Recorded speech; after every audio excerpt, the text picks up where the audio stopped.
Good morning all of you. તમે બધા સન્ડેની સવારે ટાઈમ કાઢીને ફેમિલીનો ટાઈમ આપીને અહીંયા આવી વર્ચ્યુઅલ વર્લ્ડમાં આવ્યા છો તે બદલ થેન્ક્સ. જનરલી આપણે બધા જુલાઈ મહિનામાં અમે જે એનિવર્સરી કરીએ છીએ પીએમએસની વેલ્થ ક્રિએશનની, તો એમાં આપણે ફિઝિકલી બધા મળતા હોઈએ છીએ, પણ આ વખતે આપણે આ વર્ચ્યુઅલી મળીએ છીએ.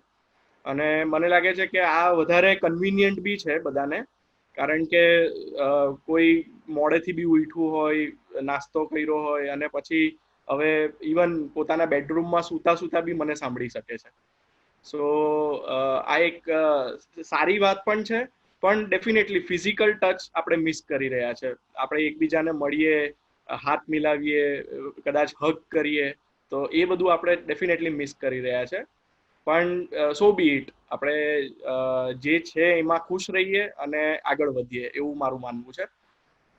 સો અત્યારે જો જોતો તો ગઈકાલનો ઇન્ડિયાનો કોરોનાનો ફિગર તે 12,000ને પાર થઈ ગયો છે. એટલે ડેફિનેટલી આપણો કર્વ ફ્લેટન નથી થઈ રહ્યો, આપણો કર્વ હજુ બી ઉપરની તરફ જ એ ચાર્ટ જઈ રહ્યો છે. અને એ ડેફિનેટલી ખરાબ વસ્તુ અત્યારે તો દેખાઈ રહી છે, અને એનું આપણે થોડીક આગળ બી ચર્ચા કરીશું. સો મને લાગે છે કે હું મારા પ્રેઝન્ટેશનથી સ્ટાર્ટ કરું. આજે આપણે બે વસ્તુ પર ડિસ્કસ કરવાના છે. પહેલું છે માર્કેટ આઉટલુક. એમાં હું બહુ વધારે ટાઈમ નથી લેવાનો, કારણ કે મને બી એટલી ક્લેરિટી નથી કે શું થવાનું છે. ઇવન હું બધા કંપનીઝના કોન્ફરન્સ કોલ્સ ને બધું અટેન્ડ કરું છું, તો એ લોકો બી ક્લુલેસ છે કે FY21 કેવી રીતે પેન આઉટ થશે. એટલે એના પર આપણે વધારે પ્રિડિક્શન કરવાનો કોઈ મતલબ નથી. અને એ જ રીતે બીજી જે વસ્તુ હું આજે ડિસ્કસ કરવાનું છું ને, એ બહુ મહત્વનું છે, અને એ છે ઇન્વેસ્ટમેન્ટ પ્રોસેસ. તો એ આજ સુધી મેં પબ્લિક ફોરમમાં કોઈ દિવસ ડિસ્કસ નથી કરી, જે આજે હું તમારી સાથે શેર કરવાનો છું. તો આ બે પર આપણે આગળ વધીશું, અને આવતો 1 કલાક તમને બહુ મજા આવશે, એ મારી તમને ગેરંટી છે. એટલે બસ તમારી એનર્જીને અપ રાખજો, અને આપણે એન્ડ ઓફ ધ સેશનમાં ઇવન ક્વેશ્ચન્સ પણ તમારા લઈશું. અને તો જો તમને વચ્ચે બી કોઈ ક્વેશ્ચન્સ હોય તો તમે એક અંદર પેલું બોક્સ હોય છે, એમાં તમે ક્વેશ્ચન્સ પૂછી શકો છો, લખીને પૂછી શકો છો. એટલે શૈનિલ અને જેનિશ અમારા જે છે કલીગ, એ લોકો એને મોડરેટ કરશે. सर अगर आप हिंदी प्रिफर करेंगे तो ऑडियंस को ज्यादा समझना है. Fine fine, okay. सो ये मेरी पहली स्लाइड है. मैं ऐसा मानता हूं कि हमारी मार्केट अप्रैल जो फॉल हुआ प्री कोविड के बाद, जब कोविड रियलिटी बन गया इंडिया में, तो मार्च महीने में हमारा फॉल ऑलमोस्ट 30% था. तो मैं मानता हूं कि दैट वाज एन एबरेशन. यानी तब आप देखोगे तो सारे स्टॉक्स, अच्छे स्टॉक्स भी बहुत नीचे आ गए थे. कोटक महिंद्रा बैंक में 20% की सर्किट लग गई थी नीचे की तरफ. उसी तरह मार्केट्स भी एक बार सर्किट लग गई थी. तो मार्च महीना वाज एन एबरेशन. लेकिन when it comes to April and May, market ने बहुत अच्छी मैच्योरिटी दिखाई है. और वो मैं आपको एग्जांपल से समझाना चाहता हूँ कि अभी हम देखें तो प्री कोविड लेवल से निफ्टी इज डाउन जस्ट 18%. उसके सामने हेल्थ केयर इंडेक्स वो 10% अप है. अभी हेल्थ केयर तो ऑब्वियसली वी ऑल नो कि उसको FY21 ये फाइनेंशियल ईयर में कोई इम्पैक्ट नहीं आने वाली है. उसके तो बल्कि रिजल्ट्स अच्छे आ रहे हैं और सेल्स भी अच्छा हो रहा है. तो हेल्थ केयर इंडेक्स बराबर है कि वो 10% अप है. उसके सामने बैंकिंग इंडेक्स अगर हम देखें तो इट इज डाउन 34%. और अगेन यहाँ पे बराबरी है, क्योंकि क्या हुआ है कि जो मॉरेटोरियम 3 मंथ्स और फिर नेक्स्ट 3 मंथ्स का एक्सटेंशन, और we also don't have any clarity कि जो लोग ने लोन्स ली हैं वो रीपे करेंगे नहीं करेंगे, वो क्वेश्चन मार्क है. तो इवन बैंक्स आर क्लूलेस.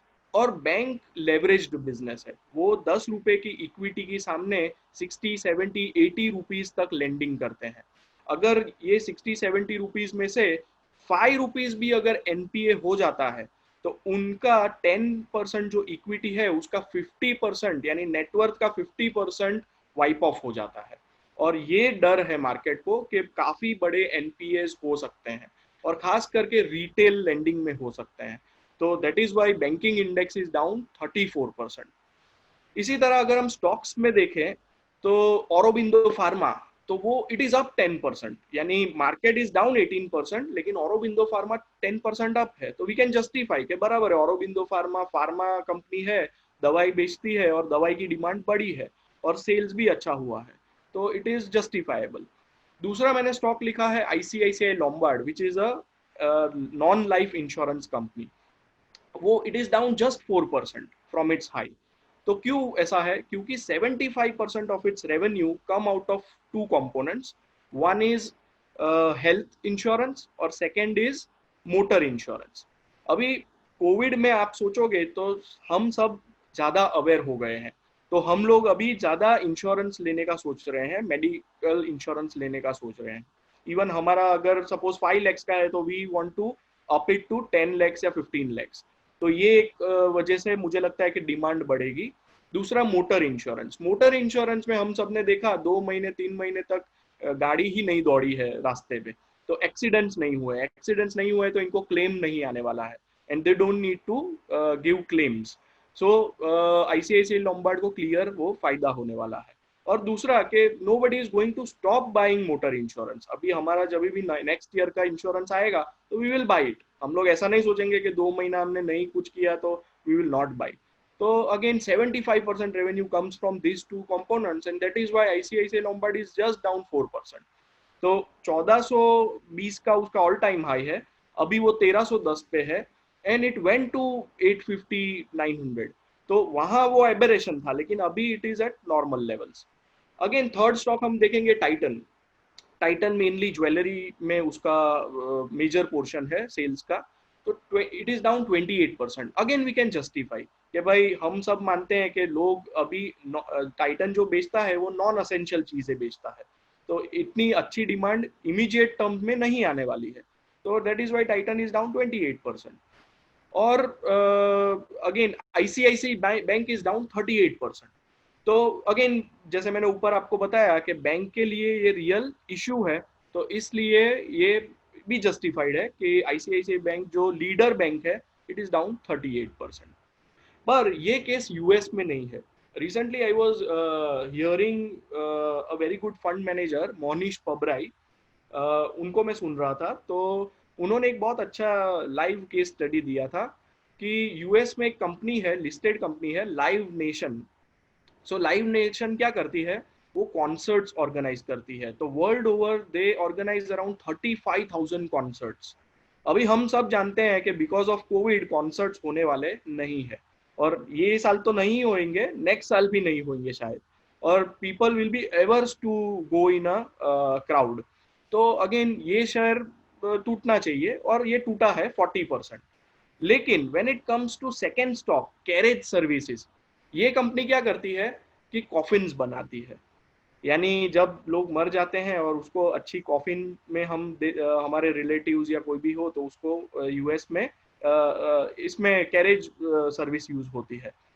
तो जनरली मैं ऐसा मानता हूं कि कोविड के बाद तो उसकी डिमांड बढ़नी चाहिए, क्योंकि डेथ रेट बढ़ा है, लेकिन कैरेज सर्विस का स्टॉक भी 30% डाउन है। तो मुझे लगता है कि यूएस मार्केट में मैच्योरिटी इतनी नहीं दिखा रही है जो इंडियन मार्केट्स दिखा रही है अपेरेंटली। तो this is my take on current market situation, कि मैं मार्केट के विजडम को बहुत रिस्पेक्ट कर रहा हूँ। अभी दूसरी हम बात करें तो निफ्टी का जो ईपीएस है, निफ्टी के जो 50 कंपनीज है उसका ईपीएस 3 साल आप देखोगे, FY19, FY20 और FY21, तो ऑलमोस्ट सिमिलर रहा है, 480, 481 और 460। अभी यानी 421 का मैं एक्सपेक्टेशन ये रखा है कि 460, और ये मैंने काफी अलग अलग जगह से कलेक्ट किया डेटा है कि FY21 most of the analyst से इनके ये वॉश आउट ईयर होने वाला है। इवन आप फर्स्ट लाइन में देखोगे तो हमारा जीडीपी ग्रोथ भी इस साल का प्रिडिक्शन है कि -2% से -6%।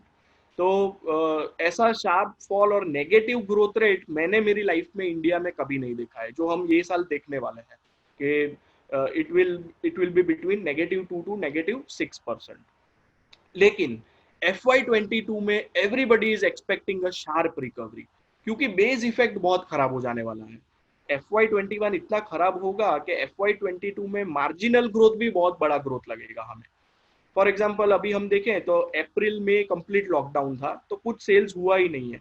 अभी FY22 में अगर देखेंगे तो वो महीने में सेल्स तो होने ही वाला है क्योंकि लॉकडाउन नहीं रहने वाला है, तो ग्रोथ बहुत अच्छा आ सकता है। तो इसके वजह से FY22 का अगर आप EPS देखोगे तो market is expecting 561 earning per share for FY22 which is a growth of 21%। तो वो बहुत बड़ा ग्रोथ है। इसी तरह अगर हम यानी वैल्यूएशन में देखें पीई बेसिस पे, प्राइस अर्निंग रेशियो पे, तो निफ्टी करंटली 17.7 टाइम्स पे है, यानी वो एक्सपेंसिव नहीं है इवन एट दिस लेवल। और अगर हम 10 ईयर एवरेज हमारा निफ्टी का पीई का देखें तो इट इज 18.6, तो 18.6 से हम अभी थोड़े नीचे हैं। तो again this is a good sign. दूसरा एक पॉइंट बहुत इंपॉर्टेंट है कि हमेशा हाई पी कब मिलता है, जब इंटरेस्ट रेट्स नीचे जाते हैं, क्योंकि इंटरेस्ट रेट जब नीचे जाते हैं इट सपोर्ट्स हायर वैल्यूएशन। आज बहुत सारे कंट्रीज में interest rate almost zero level पे है, तो they are happy investing in equities के जहां पे उनको 4-5% भी रिटर्न मिलेगा। अभी आप सोचिए जापान, वहां नेगेटिव इंटरेस्ट रेट है, तो Japanese company would be happy to invest in India, और ऐसी कंपनीज फॉर एग्जांपल HUL में वो लोग इन्वेस्ट करेंगे, और इफ HUL उनको 5% भी रिटर्न देगी तो they will be very happy, क्योंकि जापान में उनको 0% मिल रहा है। तो इसीलिए FIIs का मनी भी काफी ऐसी एसेट क्लास में आ सकता है कि जहां पे रिटर्न की थोड़ी विजिबिलिटी हो। और जैसे मैंने बताया FY22 एंड बियॉन्ड अच्छा हमें लग रहा है। इवन दूसरा पैरामीटर हम देखें कि मार्केट कैप टू GDP, तो वो भी हम ऑलमोस्ट बॉटम लेवल पे हैं, यानी 2008 में जब वर्ल्ड फाइनेंशियल क्राइसिस हुआ था और हमारा सेंसेक्स 21,000 से 8,000 हो गया था, then we went to 55% of GDP, market cap हमारा 55% हो गया था। आज इट इज एट 56%, तो ऑलमोस्ट हम बॉटम लेवल पे हैं। तो यानी यहाँ से भी इतना नीचे जाने का चांसेस कम है। उसके सामने मैं आपको दूसरा फिगर देता हूँ कि 2008 जनवरी जब मार्केट पीक पे था 21,000 के सेंसेक्स पे, तब हमारा market cap to GDP was at 110%। तो वो टॉप लेवल था, ये बॉटम लेवल है, अभी 56 है, तब 110% था। तो अगेन ये पॉइंट ऑफ व्यू से भी मुझे लगता है कि मार्केट इज नॉट एक्सपेंसिव बल्कि इट इज चीप। अभी रिस्क क्या हो सकती है मार्केट में, तो सबसे बड़ी रिस्क मुझे जो लगती है वो ये है कि sharp increase in Covid cases. जैसे मैंने बताया कि हमारे वहां पे कोविड केसेस दिन पर दिन बढ़ रहे हैं, अगर वो अगेन ऐसे लेवल पे आ जाए जो अनसस्टेनेबल हो और अगेन कुछ लॉकडाउन जैसा करना पड़े गवर्नमेंट को, तो वो बहुत ही खराब चीज होगी इकोनॉमी के लिए। सो सेकेंड लाइन आप देख सकते हैं कि एक वीक अगर हमारा देश लॉकडाउन में रहता है तो we lose around 1.2% GDP growth, यानी हमारा pre covid level GDP growth around 5% पे था, वहां से हमने तकरीबन 8 वीक्स या 6 वीक्स का लॉकडाउन देखा। तो उसको अगर हम हर वीक में 1.2 माइनस करते जाएंगे तो you will get a figure of -2 to -6%, and that is why हमारा GDP ग्रोथ रेट -2 से -6 आ सकता है। लेकिन वो करंट सर्कमस्टेंसेस पे, अगर लॉकडाउन फिर से शुरू होता है तो हमारा GDP और खराब हो सकता है, यानी this is a risk to the market. दूसरा तीसरा पॉइंट मैंने लिखा है return of migrant labours remain uncertain. Again ये भी बहुत इंपॉर्टेंट पॉइंट है, सब माइग्रेंट लेबर्स अपने वतन चले गए हैं, रिवर्स माइग्रेशन हुआ है for the first time in India. तो वो भी हमें देखना है कि वो लोग कब लौटते हैं कि नहीं लौटते हैं, तो ये सब भी एक अनसर्टेनिटी में अभी दिख रहा है, और कितने टाइम के बाद लौटते हैं। चौथा पॉइंट है नो मोर गवर्नमेंट स्टिम्युलस। गवर्नमेंट ने स्टिम्युलस दिया है, 20 लाख करोड़ का पैकेज जो अनाउंस किया है, वो बोलते हैं कि 10% ऑफ द GDP है। इसके ये जो है वो मेरे हिसाब से और मार्केट पार्टिसिपेंट्स के हिसाब से इनफ नहीं है। इवन इसमें भी मैं ऐसा मानता हूँ कि आगे जाके गवर्नमेंट को और स्टिम्युलस देना होगा, लेकिन शायद वो इसलिए राह देख रहे हैं कि अभी क्या हुआ है, 2 महीने के बाद लॉकडाउन के बाद एक पेंटअप डिमांड आई है मार्केट में, तो हर एक चीज में एक डिमांड दिख रही है। वो पेंटअप डिमांड एक बार खत्म हो जाएगी, फिर अगेन हमारी इकोनॉमी बहुत टफ फेज से गुजरेगी। और तब मुझे लगता है कि government will again come with some stimulus. तो मुझे लगता है गवर्नमेंट ने अभी भी ये अम्यूनिशन अपने पास रखा है और ये फ्यूचर में यूटिलाइज हो सकता है। फिफ्थ पॉइंट है कि जियो पोलिटिकल टेंशन अगर बढ़ जाए, हम सब देख रहे हैं कि चाइना के अगेंस्ट सारे कंट्रीज हो रहे हैं, तो यूएस हो, ऑस्ट्रेलिया हो, इंडिया भी इवन टू सम एक्सटेंड। तो अगर ये कुछ एस्केलेट होता है जियो पोलिटिकली, तो ये भी एक नेगेटिव डेवलपमेंट होगा और खास करके सेंटीमेंट वाइज ये नेगेटिव डेवलपमेंट होगा, तो इससे भी मार्केट टूट सकता है। और फाइनली जो मैंने आगे भी बताया कि moratorium is a double edge sword. इससे क्या होता है कि शायद क्रेडिट डिसिप्लिन जो है बोरोवर्स का वो डिस्टर्ब हो सकता है, क्योंकि काफी लोग हैं ना फेंस सिटर्स होते हैं, और वो लोग को जब ऐसी अपॉर्चुनिटी मिल जाती है कि हमें 6 महीने तक इंटरेस्ट नहीं पे करना है, तो वो फिर उनको ऐसा लगेगा कि मुझे अभी पे नहीं ही करना है, और वो कभी भी वो पैसा रिटर्न नहीं करेंगे।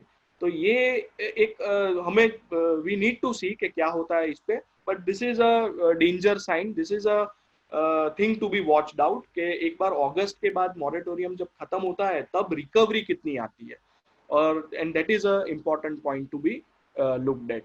रिसेंटली मैं संजीव बजाज जो बजाज फाइनेंस के एमडी है उनको सुन रहा था, तो उन्होंने भी यही बोला कि हमारे धंधे में फर्स्ट मॉरेटोरियम वाज गुड, लेकिन सेकेंड मॉरेटोरियम जो आया वो अच्छा नहीं है। क्यों?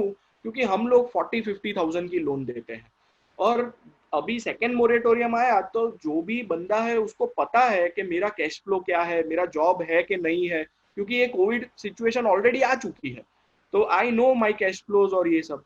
और अगर मैं अभी लोन लेता हूँ तो भी मुझे 3 महीने तक लोन का पेमेंट नहीं करना है, यानी इंटरेस्ट नहीं चुकाना है, तो ये खराब चीज है। तो उनके हिसाब से ये बराबर नहीं था second moratorium for his business model.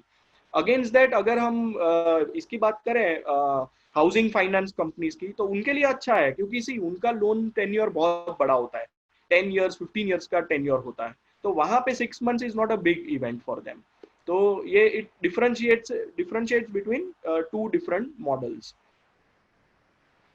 सो ये मेरा टेक था इकोनॉमी पे कि क्या हो सकता है।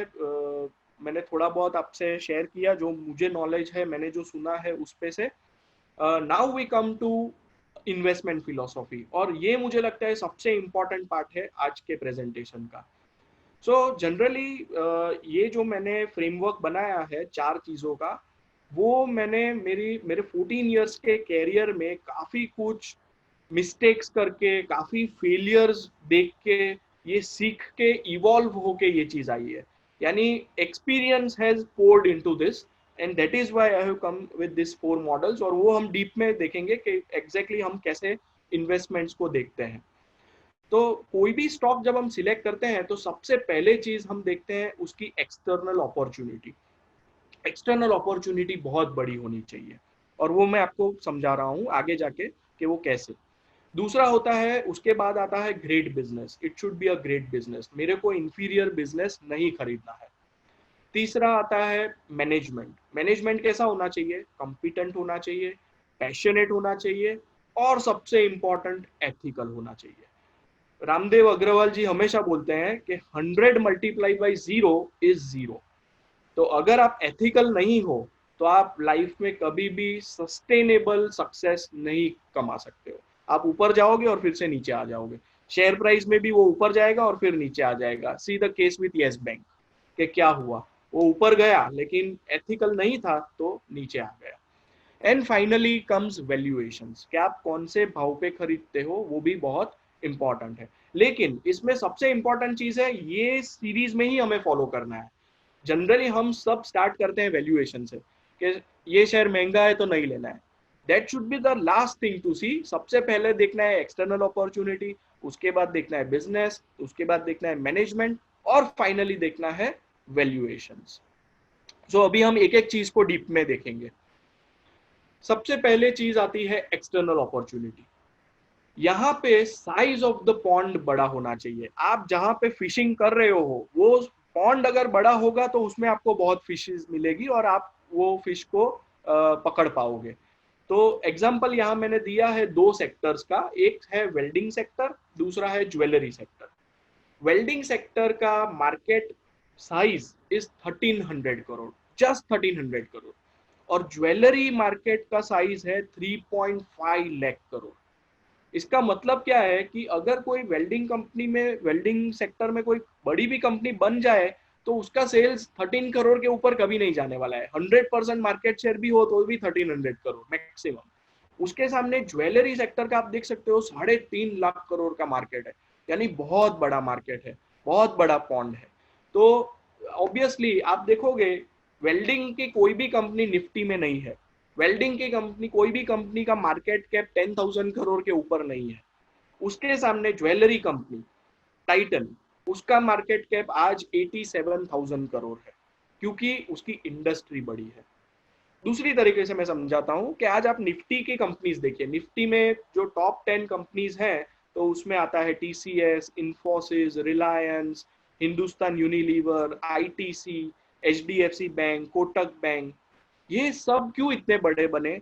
क्योंकि उनकी साइज ऑफ अपॉर्चुनिटी बड़ी थी। वो अगर वेल्डिंग में होते तो वो कभी इतने बड़े नहीं बन सकते थे। तो साइज ऑफ अपॉर्चुनिटी अगर बड़ी होगी तो ही, अगर कंपनी कॉम्पिटेंट है तो वो बड़ी बन सकेगी। तो this is the most important point जो हमें स्टॉक पिकिंग में देखना है। उसके बाद आता है ग्रेट बिजनेस। आज के दिन की सबसे इंपॉर्टेंट अगर स्लाइड है तो ये है। ये स्लाइड आपने अगर समझ ली तो मुझे लगता है फ्यूचर में आप बहुत अच्छा पैसा बना सकते हैं। सबसे इंपॉर्टेंट चीज होती है return on capital employed. Return on capital employed हम लोग जो भी कंपनीज लेते हैं वो जनरली 15% के ऊपर हो, ऐसी कंपनीज में ही हम इन्वेस्ट करते हैं। इंडिया में cost of capital is around 11-12%। तो 11-12% के ऊपर आप अगर आप कमाते हो तो ही आप कैश फ्लो प्रोड्यूस करते हो। तो cash flow is nothing but return on capital employed minus cost of capital. तो कंपनी को फ्री कैश फ्लो प्रोड्यूस करना चाहिए। जो company free cash flow produce नहीं करती है वो कभी भी वेल्थ क्रिएट नहीं करेगी। तो आप देखो लास्ट 10 ईयर्स में कौन सी कंपनीज ने पैसे बनाए, तो Asian Paints, Titan, Pidilite, Kotak bank, ये सबका आप आरओसी चेक करो। Their ROC is way up about 20%। तो that is why they have created wealth. उसके सामने आप देखो कौन सी कंपनीज ने पैसे नहीं बनाए, तो इंफ्रास्ट्रक्चर, कंस्ट्रक्शन, ये सब के आरओसी आप चेक करो, it is in single digit, 5%, 6%, 7%। तो वो लोग ने वेल्थ क्रिएट नहीं की। तो this is the most important thing कि return on capital employed cost of capital से ज्यादा होना चाहिए। दूसरा आता है अर्निंग्स ग्रोथ। आपका आरओसी अच्छा है लेकिन आप ग्रोथ नहीं कर पा रहे हो, अर्निंग को ग्रो नहीं कर पा रहे हो, तो अगेन ये कंपनी भी पैसा नहीं बनाएगी। एग्जाम्पल है हमारे सामने कैस्ट्रॉल। कैस्ट्रॉल का आरओसी 100 है लेकिन उसका अर्निंग्स ग्रोथ ही नहीं है, and that is why it has not made money for share holders. So earning growth आना भी बहुत ही इंपॉर्टेंट है, और उसमें हमने क्राइटेरिया रखा है 15% का। सी FY21 को भूल जाएंगे क्योंकि FY21 में कोई भी कंपनी का ग्रोथ नहीं आने वाला है, तो वो 15% क्राइटेरिया FY21 के लिए नहीं है। लेकिन उसके पहले का आप कोई भी कंपनी देखोगे तो उसमें 15% ग्रोथ होना इंपॉर्टेंट है। अगेन ग्रोथ भी दो टाइप के होते हैं, good growth, bad growth. Again मैं आपको एग्जांपल से समझाना चाहता हूं कि व्हाट इज गुड ग्रोथ। तो यूनाइटेड स्पिरिट्स जो लीकर बनाती है कंपनी, वो उसके कॉन कॉल में हमेशा कहती है कि हमारा ग्रोथ इंडस्ट्री से कम आता है। इंडस्ट्री सपोज 10% से ग्रो करती है तो हम 8% से ग्रो करते हैं या 7% से ग्रो करते हैं। तो on the face of it हमें क्या लगता है कि ये कंपनी अच्छी नहीं है क्योंकि इंडस्ट्री से इनका ग्रोथ कम है। लेकिन वो क्या कहती है कंपनी कि हम लोग इसलिए कम ग्रोथ करते हैं क्योंकि हमें ऐसे जगह पे नहीं जाना है जहां पे हमें रिसीवेबल्स का डाउट हो। हमें ऐसे जगह सेल्स नहीं करना है कि जहां से पैसा रिकवर ना हो, and that is why we are very cautious on our sales and very cautious on our receivables. तो मुझे लगता है this is quality growth, this is good growth. उसके सामने आप देखिए बैड ग्रोथ का मैं एग्जांपल देता हूं, येस बैंक। येस बैंक ने बहुत ग्रोथ किया, उसका अगर आप क्रेडिट ग्रोथ चेक करोगे प्रायर टू 2018 तो बहुत अच्छा था। लेकिन वो बैड ग्रोथ था। क्यों बैड ग्रोथ था? क्योंकि उन्होंने ऐसे लोगों को पैसे दिए, ऐसे कॉर्पोरेट्स को पैसे दिए जहां से वो रिकवरी नहीं होने वाली थी, और वहां पे वो लोग के एनपीएस बहुत बढ़ गए। सो HDFC bank is also doing growth, लेकिन वो क्वालिटी ग्रोथ करता है, गुड ग्रोथ करता है। येस बैंक ने भी ग्रोथ किया, लेकिन वो बैड ग्रोथ किया, और इसलिए येस बैंक जो 400 रुपए था अगस्त 2018 में, आज वो 25 रुपए है। सो शेयर होल्डर की पूरी वेल्थ खत्म हो गई उसमें। दूसरा एक पॉइंट गुड ग्रोथ में ये भी है कि conversion of operating profits into operating cash flow और फ्री कैश फ्लो, कि आप अपना जो प्रॉफिट है उसको आप कैश फ्लो में कन्वर्ट कर सकते हो या नहीं कर सकते हो। इंफ्रास्ट्रक्चर कंपनीज का आप देख लो example, they are not able to convert their operating profits into free cash flow, and that is why they have not created wealth. Free cash flow का मतलब मैं ये आपको कहना चाहता हूं कि मेरे पॉकेट में वो पैसा आना चाहिए, मैं घर पे वो पैसा ले जा सकूं, ऐसा पैसा, that is free cash flow. Generally क्या होता है कि इंफ्रास्ट्रक्चर कंपनीज में, कि वो लोग को जो भी कमाते हैं अगेन वो पैसा उनको धंधे में ही डालना पड़ता है, तो ही धंधा सरवाइव करेगा। तो वो धंधा ऐसा है कि अगर मैं पैसा नहीं डालूंगा वो धंधे में, तो वो धंधा ग्रो ही नहीं कर पाएगा, आगे ही नहीं बढ़ेगा। तो वो business, that is why this is not a good business. Good business वो है कि जहां पे मैं पैसा बाहर भी निकाल दूं तो भी मेरा धंधा सरवाइव करेगा, थ्राइव करेगा, ग्रो करेगा। सो ये दो इंपॉर्टेंट पॉइंट है, ROCE एंड अर्निंग्स ग्रोथ। मैं हमेशा ये भी बोलता हूँ कि कोई एक शिप या बोट होती है, उसको आगे बढ़ने के लिए दो चीजें चाहिए। एक चाहिए उसको wind, wind is nothing but earnings growth, और ROCE is nothing but wings. अगर विंग्स और विंड दोनों है तो ही वो शिप आगे बढ़ सकती है। सो ये अगेन बहुत इंटरेस्टिंग एग्जांपल मैं आपके सामने रखना चाहता हूँ कि कंपनी ए और कंपनी बी है। कंपनी ए का ROCE 20% है, कंपनी बी का 10% है। आपने कंपनी ए महंगे भाव पे खरीदी, यानी 4 टाइम्स बुक वैल्यू पे खरीदी, और कंपनी बी जो जिसका ROCE कम है, 10 है, वो आपने सस्ते भाव में खरीदी, 2 टाइम्स पे खरीदी। और जब बेचने आप गए, और यहाँ मैंने हॉराइजन लिया है 40 years का, तो जब आप बेचने गए तो आपने 4 टाइम्स पे जो लिया था वो आपने 2 टाइम्स पे बेचा, यानी आपने महंगा लिया और सस्ते में बेचा। और कंपनी बी में आपने सस्ते में लिया और आपने महंगे में बेचा, 2 का 4 में बेचा। फिर भी आप रिटर्न देखो, रिटर्न किसने ज्यादा बनाया? कंपनी ए ने बनाया, और कंपनी बी ने कम बनाया। सो this is the beauty of ROCE, कि इवन आप अच्छी ग्रेट कंपनीज महंगे भाव भी खरीद लेते हो और उसको लॉन्ग टर्म के लिए रखते हो, तो chances of making money is very high. और कंपनी भी, अगर आपने इंफीरियर चीज सस्ते में भी खरीद ली तो भी पैसा बनाना उसमें बहुत मुश्किल हो जाता है। So this is the take away, और ये मैंने सोर्स किया है फंड स्मिथ में से। दूसरा, ग्रेट बिजनेसेस की क्वालिटी क्या होती है? तो कंपिटिटिव एडवांटेज, उसको बोलते हैं मोट। ये वर्ड कॉइन किया था वॉरेन बफेट ने। तो मोट, व्हाट इज मोट? मोट पहले के जमाने में राजा राजा जो होते थे वो किले बनाते थे अपने, और किले को प्रोटेक्ट करने के लिए बाजू में पॉन्ड होता था। पॉन्ड में वो लोग मगरमच्छ डाल देते थे, यानी कोई उन पे अटैक नहीं कर सके। तो this is nothing but competitive advantage, कि आपको दूसरे लोग आके आपको खा ना जाए। तो ये हर एक कंपनी के लिए होना बहुत जरूरी है। तो यहाँ मैंने थोड़े एग्जांपल्स लिए हैं, कि जैसे डिस्ट्रीब्यूशन नेटवर्क इज अ मोट। आपका अगर डिस्ट्रीब्यूशन नेटवर्क बहुत अच्छा है, जैसे एग्जांपल है हिंदुस्तान यूनिलीवर, नेस्ले, आज आप कोई भी हिल स्टेशन पे जाओगे, कोई भी माउंटेन पे जाओगे, आपको मैगी मिलेगी, यानी नेस्ले का प्रोडक्ट मिलेगा। तो दे have reached even mountains, they have reached even hill stations. Hindustan Unilever की कोई भी प्रोडक्ट आपको कोई भी गांव में मिलेगी। तो again they have reached every nook and corner of our India. So ये डिस्ट्रीब्यूशन नेटवर्क उनका मोट बन गया है। आज मुझे अगर इनसे compete करना है, मेरे पास बहुत पैसे आ जाए और मैं चाहूँ कि HUL को मेरे को compete करना है, तो मेरे को 4-5 years लगेगा ये डिस्ट्रीब्यूशन नेटवर्क बनाने के लिए।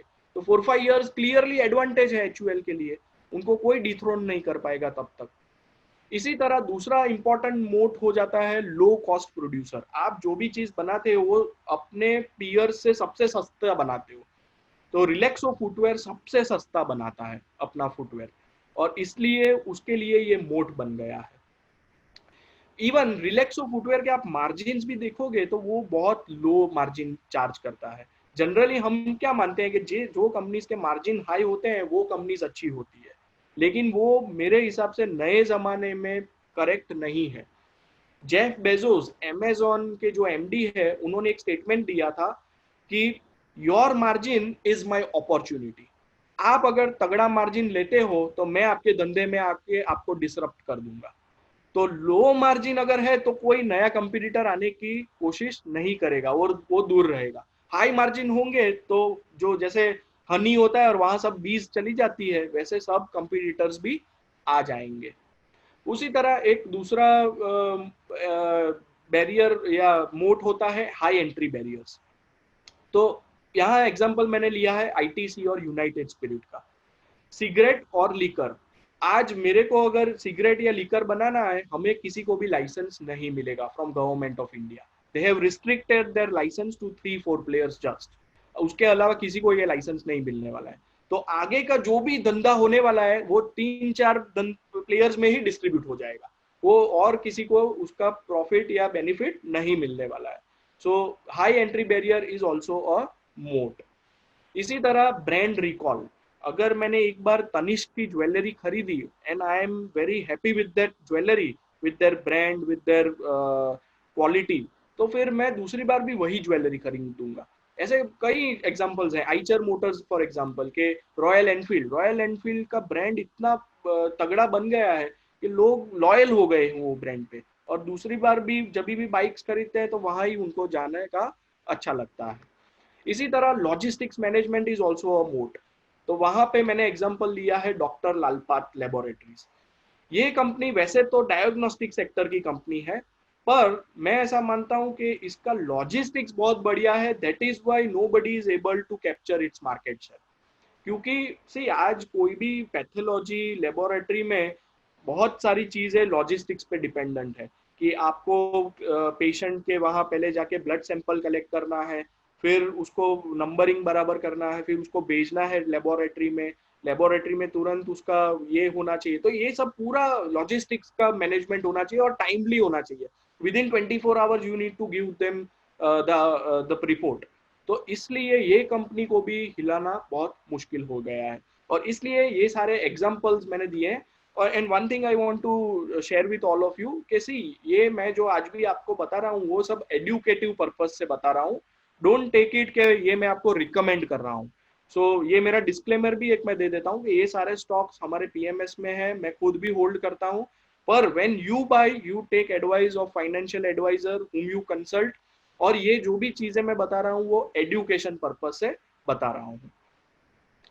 So what differentiates great companies, तो उसमें ये 3 पॉइंट भी बहुत इंपॉर्टेंट है। लो कॉस्ट ऑफ कैपिटल, आज बड़ी कंपनी को जो पैसा मिलेगा वो सस्ते इंटरेस्ट रेट पे मिलेगा। आज अगर हिंदुस्तान यूनिलीवर को पैसा चाहिए तो बहुत सस्ते दाम पे बैंक उनको पैसा देगी। उसके सामने कोई नया प्लेयर एफएमसीजी में आएगा तो उसको वो रेट पे नहीं मिलेगा। तो ये एक एडवांटेज बन गया उनके लिए, उनका कैपिटल का कॉस्ट कम हो गया। दूसरा पॉइंट भी बहुत इंपॉर्टेंट है, टेक्नोलॉजी एडॉप्शन। यहाँ पे ERP, SAP, internet of things, artificial intelligence, आज बड़ी कंपनीज ये सब चीजें अफोर्ड कर सकती है, छोटी कंपनीज नहीं कर सकती है। ये सब के सॉफ्टवेयर महंगे आते हैं। तो ERP is nothing but enterprise resource planning. तो उनसे उनकी प्रोडक्टिविटी बढ़ती है, एफिशिएंसी बढ़ती है। और दूसरी तरह मैं आपको समझाता हूँ कि अगर एशियन पेंट्स है, उनको जीएसटी इंप्लीमेंट करना है तो वो इजीली कर सकता है। उसके सामने कोई छोटी पेंट की कंपनी है, उसको जीएसटी इंप्लीमेंट करना है तो वो डिफिकल्ट हो जाता है और कॉस्ट भी बढ़ जाती है। तो again technology adoption for great companies is easier as compared to small companies. तो इसलिए हम हमेशा देखते हैं कि लीडर्स मार्केट शेयर गेन करते जाते हैं। इसी तरह तीसरा पॉइंट है कंप्लायंस कॉस्ट। आज इंडिया में कंप्लायंस कॉस्ट भी बहुत बढ़ गया है। तो यहाँ पे भी अगर हम देखेंगे तो बड़ी कंपनीज को ये एक एडेड एडवांटेज है ओवर स्मॉल कंपनीज। अभी मार्केट में बहुत लोग मुझे भी क्वेश्चन पूछते हैं और डिबेट होती है कि भाई ग्रेट कंपनी तो है लेकिन उसका वैल्यूएशन बहुत हाई है, यानी प्राइस अर्निंग रेशियो बहुत हाई है। तो सबसे पहले चीज मैं ये बताना चाहता हूँ कि प्राइस अर्निंग रेशियो को इतना इंपॉर्टेंस नहीं देना चाहिए। वो एक साल का आपको सिर्फ अनुमान देता है, लॉन्ग टर्म का नहीं देता। तो ये चीज हमें ध्यान में रखनी है।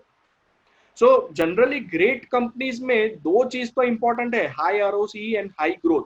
लेकिन उसके अलावा भी ये 6 पॉइंट्स ऐसे हैं कि जिसके वजह से उनको हाई वैल्यूएशन मिलता है। जैसे कि सबसे पहला पॉइंट है रेजिलियंस अक्रॉस मार्केट साइकिल्स। उसमें मैंने एग्जांपल लिया है नेस्ले का। आप सबको पता होगा 2015 में नेस्ले की product Maggi went out of shelf. वो जो लेड का इश्यू आया था, तो 2 या 3 क्वार्टर तक मैगी शेल्फ पे थे ही नहीं।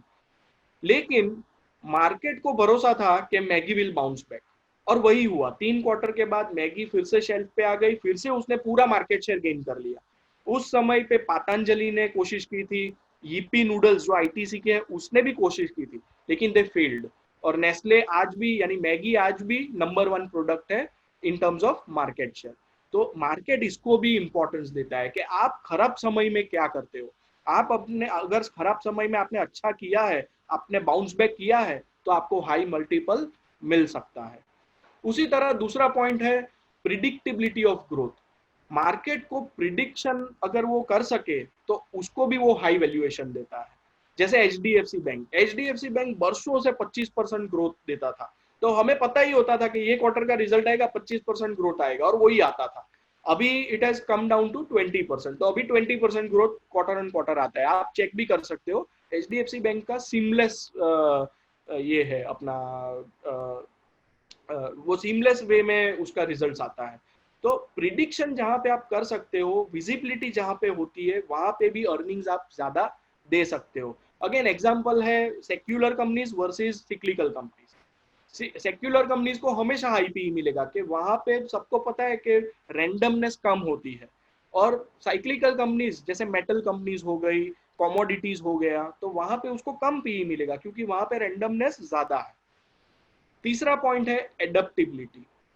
टाइटन जब कंपनी फॉर्म हुई थी तो इट वाज मैन्युफैक्चरिंग वॉचेस, लेकिन बाद में उनको लगा कि वॉचेस का मार्केट इतना बड़ा नहीं है, अगर हमें बड़ा बनना है तो we need to jump into some other lifestyle businesses. और फिर वो ज्वेलरी में आया, और फिर वो आईवेयर में आया, और फिर अभी रिसेंटली वो साड़ीज में भी एंटर हुआ। तो आप एडप्ट करते हो कि नहीं टाइम के साथ। दूसरा मैं एग्जांपल देता हूँ कि 3-4 साल पहले स्मार्ट वॉचेस का रेलेवेंस चालू हुआ। एप्पल ने जो स्मार्ट वॉच निकाली, तो टाइटन को लगा कि लोग अभी ट्रेडिशनल वॉच इतना नहीं पहनेंगे, तो they also went and manufactured smart watches. They also started manufacturing wearables. तो आज मैंने टाइटन का वेरेबल खरीदा है। तो इस तरह वो लोग भी एडप्ट करते हैं, चेंज होते हैं टाइम के साथ। अगर आप जो करते हो वही करते जाओगे और इनोवेट नहीं करोगे, तो you will be out of the game. तो ये चीज को भी मार्केट हाई वैल्यूएशन देता है। फोर्थ पॉइंट है optionality to diversify into related businesses, यानी नए बिजनेसेस में जाएं और वहां बड़े हो सके। तो यहाँ भी अगेन सिमिलर एग्जांपल मैं टाइटन का ही दूंगा, कि टाइटन ने हमेशा ऐसे बिजनेसेस में गया है जो रिलेटेड बिजनेसेस हो। उसने ऐसा नहीं किया कि अभी मैं आईटी सेक्टर में चला जाऊं या मैं डेवलपर बन जाऊं। नहीं, उसने लाइफस्टाइल बिजनेस को ही टारगेट किया, और ऐसे बिजनेसेस को टारगेट किया कि जो अनऑर्गेनाइज सेक्टर में है, जिनका अनऑर्गेनाइज सेक्टर बहुत बड़ा है। तो आप देखो ज्वेलरी आज भी उसका अनऑर्गेनाइज सेक्टर बहुत बड़ा है। इसी तरह साड़ीज पूरा अनऑर्गेनाइज्ड है। मोस्ट ऑफ द, आप ब्रांड बहुत कम सोच पाओगे कि साड़ीज में कौन सी ब्रांड है, तो बहुत कम होगी। तो अनऑर्गेनाइज्ड वहां भी ज्यादा है, तो वो लोग वहां पे जाते हैं। उसी तरह फिफ्थ पॉइंट है continuous capturing of market share and profit share. हम लोग हमेशा बोलते हैं कि मार्केट शेयर तो गेन करना ही चाहिए, लेकिन प्रॉफिट शेयर गेन करना भी इतना ही इंपॉर्टेंट है। क्योंकि सी मार्केट शेयर गेन करना इजी है, आप अपने मार्जिन रिड्यूस कर दो तो शायद आपका मार्केट शेयर गेन होने लगेगा, लेकिन आपका प्रॉफिट शेयर कम होगा। तो प्रॉफिट शेयर को भी आपको बरकरार रखना है। तो यहाँ मैं आपको एग्जांपल दूंगा एप्पल फोन का। एप्पल स्मार्ट स्मार्ट ये बनाता है, स्मार्ट स्मार्टफोन्स बनाता है। टोटल वर्ल्ड में ऑलमोस्ट 1000 मैन्युफैक्चरर्स हैं जो स्मार्टफोन बनाते हैं, उसमें से Apple is one of them. Apple का मार्केट शेयर है तकरीबन 16%। लेकिन when it comes to profit share, यानी अगर पूरी इंडस्ट्री 100 रुपए कमाती है, तो उसमें से एप्पल कितना कमाता है, तो Apple earns around 80 to 83 rupees. यानी 999 प्लेयर्स अर्न अराउंड 18 रुपीज, और one player Apple earns 82 rupees. And that is Y Apple का मार्केट कैप $1 ट्रिलियन से ऊपर है। हमारी जीडीपी के आसपास उसका मार्केट कैप आ गया है। तो this is the beauty of gaining market share and profit share. और सिक्स्थ पॉइंट मैंने लिखा है मैनेजमेंट डेप्थ एंड ट्रांजिशन।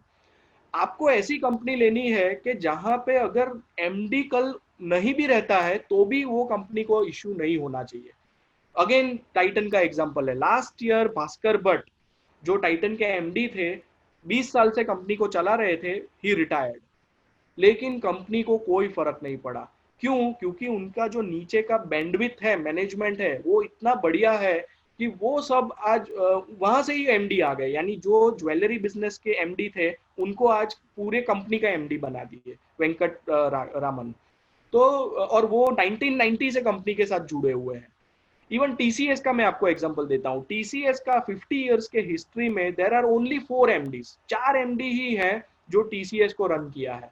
और वो कोई भी एक भी बार उन्होंने बाहर से प्रोफेशनल मैनेजमेंट को हायर नहीं किया है। सो मेरा यहाँ पे पॉइंट ये कहना है कि मैनेजमेंट ऐसा होना चाहिए कि company should be board driven and not individual driven. CCD का एग्जांपल लेते हैं, कैफे कॉफी डे। उनके जो सिद्धार्थ थे, वो जब उन्होंने सुसाइड कर लिया तो पूरे शेयर प्राइस आप देखोगे 80-90% नीचे आ गया। It was one man driven company. उसके सामने टाइटन का भास्कर भट्ट निकल गए, शेयर प्राइस को कोई फर्क नहीं पड़ा। So we need to be in companies के जहां पे मैनेजमेंट डेप्थ हो और ट्रांजिशन इजीली हो सके, और that is why this companies get great valuations.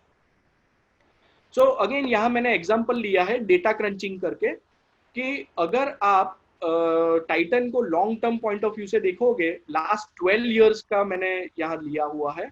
Last 12 years में टाइटन 2008 से 2020 में 18 टाइम्स बढ़ा, यानी उसका रिटर्न है 26.2% केगर रिटर्न। अभी यहाँ पे आप देखो कि जब 2008 में टाइटन का पीई रेशियो था 32 और आज उसका पीई रेशियो है 57। ये पूरा जो रिटर्न आया 26.2%, उसमें कितना कंट्रीब्यूशन पीई ग्रोथ का है और कितना कंट्रीब्यूशन ईपीएस ग्रोथ का है। तो यहाँ पे आप क्लियरली देख सकते हो कि 4.9% ही रिटर्न पीई ग्रोथ से आया है और 21.3% रिटर्न ईपीएस से आया है।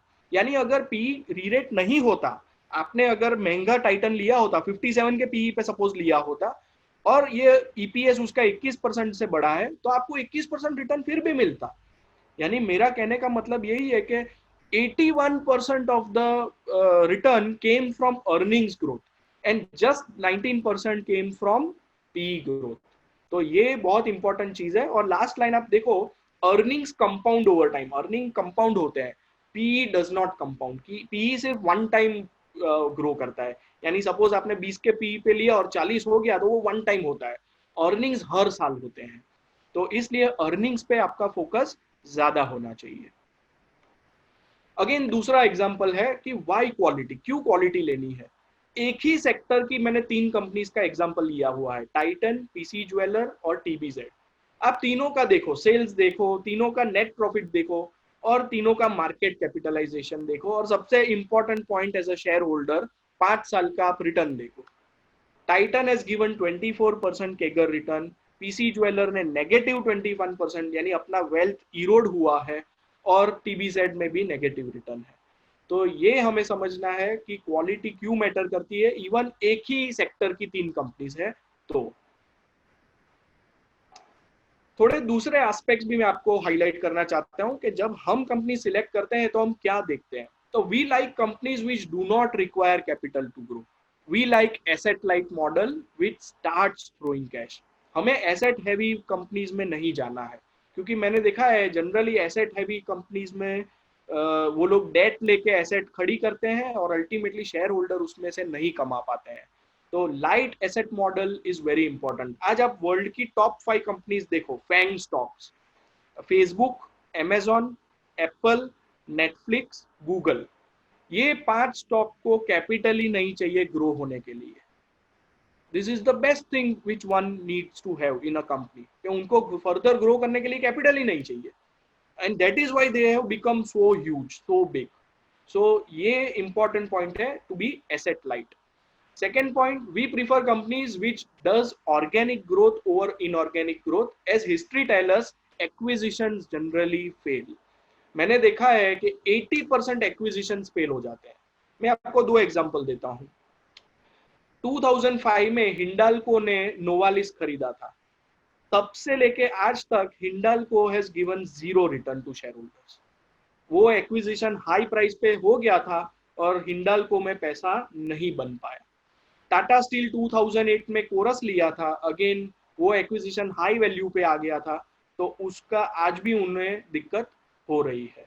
तो जनरली मैंने देखा है एक्विजिशन से जो कंपनी ग्रो करना चाहती है उसमें बहुत एक्सेप्शंस होते हैं कि जो सक्सेसफुल होते हैं, बाकी फेलियर रेट इज 80%। तो हमें ऐसी कंपनीज भी नहीं जानी है। We don't like companies which dilute their equity frequently. We like companies with no dilution. मुझे ऐसी कंपनीज चाहिए कि जो एक बार पैसा ले लिया फिर वो पैसा मांगने आए ही नहीं। इन्फोसिस 93 में आईपीओ आया, उसके बाद आज तक कभी भी उसने पैसे मांगने के लिए हमारे पास नहीं आए, नेवर। बल्कि उन्होंने हर साल हमें डिविडेंड दिया।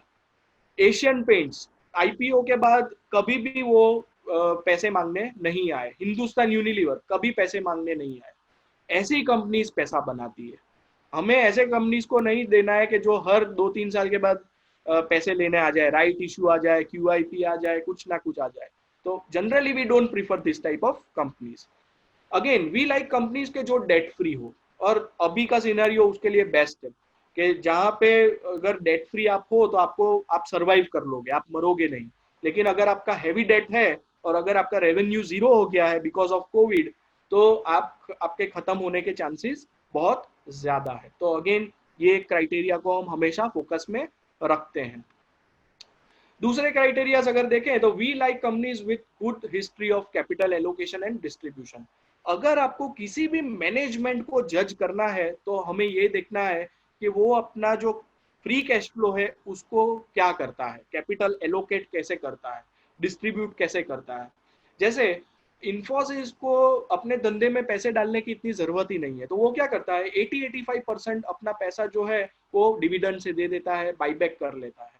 उसके सामने रिलैक्सो करके कंपनी है, वो ग्रोइंग फेज में है, तो वो क्या करता है जो भी फ्री कैश फ्लो आता है वो फिर से अपने धंधे में डालता है और वहां से अगेन वो 36% आरओसी जनरेट करता है।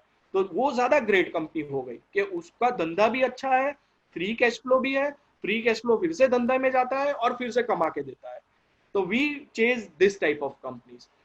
और सेकेंड पॉइंट मैंने लिखा है कि try buying businesses selling low valued small ticket items.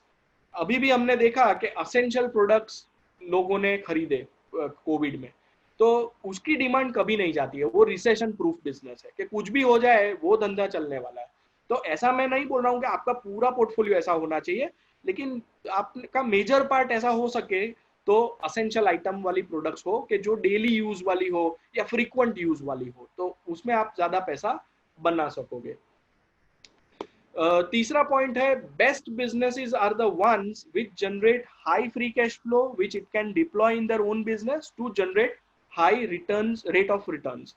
Again यहाँ मैंने जो पहले समझाया है वही है, लेकिन मैं थोड़ा आपको एग्जांपल के साथ समझाना चाहता हूँ। रिलैक्सो वर्सेस पीवीआर, वैसे देखें तो दोनों कंपनीज बहुत अच्छी है, दोनों लीडर्स हैं अपने क्षेत्र में। लेकिन रिलैक्सो का अगर लास्ट 10 ईयर्स का हम ट्रैक रिकॉर्ड देखेंगे तो लास्ट 10 ईयर्स में they have generated 10 years of free cash flow. 10 में से 10 बार फ्री कैश फ्लो जनरेट हुआ है।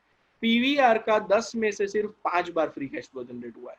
क्योंकि पीवीआर का धंधा क्या है, उनको अगर ग्रो करना है तो नए नए स्क्रीन ऐड करने पड़ेंगे और नए स्क्रीन ऐड करने में उनका कैपिटल ऑक्यूपाई होगा। रिलैक्सो में भी उनको मैन्युफैक्चरिंग ज्यादा करना है, लेकिन वो इतना ज्यादा नहीं है कि वो फ्री कैश फ्लो जनरेट नहीं कर पाए। तो this is the difference between Relaxo and PVR. दूसरा पॉइंट, लास्ट 10 ईयर्स में रिलैक्सो का 10 साल पहले डेट इक्विटी रेशियो 1.22 था, 1.2। आज वो जीरो हो गया है। Relaxo is virtually debt free company. PVR 10 साल पहले उसका डेट इक्विटी रेशियो 1 था, आज वो 0.5 है। यानी रिलैक्सो ने क्या किया, फ्री कैश फ्लो से अपना पूरा डेट चुका दिया। पीवीआर वो नहीं कर पाया, पीवीआर 1 से 0.5 तक ही आ पाया। यानी यू कैन डिफरेंशिएट कि कौन सा बिजनेस मॉडल ज्यादा बेटर। सो अगेन अभी मैं आपके साथ दो केस स्टडी शेयर करूंगा कि जो हमने अभी सीखा कि कैसे हम करते हैं उसको अगर हम अप्लाई करें तो कैसे कर सकते हैं। तो ये कंपनी है डॉक्टर लालपात। डायग्नोस्टिक सेक्टर में वो मार्केट लीडर है। असेंशियल आइटम में वो आती है। रिसेशन प्रूफ बिजनेस है। वी ऑल नो कि अगर हमें कुछ भी होता है वी गो टू मेट्रोपोलिस या डॉक्टर लालपात और हम चेकअप करवाएंगे, ब्लड टेस्ट करवाएंगे। तीसरा पॉइंट है एसेट लाइट मॉडल। सी पैथोलॉजी में इतना कैपिटल नहीं जाता है, रेडियोलॉजी में जाता है। डॉक्टर लालपात is not into radiology, X-ray और ये सब नहीं करता है, एमआरआई वो सब नहीं करता है। वो क्लियर कट दूसरे ही रेडियोलॉजी में है ही नहीं, वो पैथोलॉजी में ही है। तो एसेट लाइट मॉडल हो गया। उनका penetration Delhi, NCR, North East में बहुत ज्यादा है। अभी they are not into west and south, यानी हमारे गुजरात महाराष्ट्र में उनका रीच नहीं है, साउथ में भी कम है। तो now they are focusing here. Fifth point बहुत इंपॉर्टेंट है, ये सेक्टर में अनऑर्गेनाइज्ड इज 84%। मैं ऐसा मानता हूं कि post GST, post demonetisation, unorganise sector का मार्केट शेयर ऑर्गेनाइज की तरफ बहुत फास्ट बढ़ रहा है। तो यहाँ पे भी 84% अपॉर्चुनिटी है डॉक्टर लाल के लिए टू कैप्चर। फिफ्थ पॉइंट जो मैंने आगे भी आपको समझाया कि it has a seamless logistics management. और आप आरओसीई चेक कीजिए, आरओसीई विदाउट कैश, उनके पास बहुत कैश रिजर्व है। तो अगर मैं कैश को निकाल देता हूं तो उनका आरओसीई कोर बिजनेस का है 67%। अगर मैं कैश के साथ देखता हूं तो इट इज स्टिल 29%। अभी कैश के साथ क्यों कम हो जाता है, क्योंकि जो भी कैश होता है वो हम एफडीज करते हैं। एफडी में हमें कितना रिटर्न मिलता है, 6%, 5%। तो इसलिए आरओसी पूरा डाइल्यूट हो जाता है और इसलिए 29% हो गया है। बाकी कोर जो धंधा है वो तो 67% जनरेट करता है। उसी तरह दूसरा एग्जांपल है ICICI Lombard. Again it is a market leader in non life insurance. वो हमेशा प्रॉफिटेबल ग्रोथ को चेस करता है। क्यों?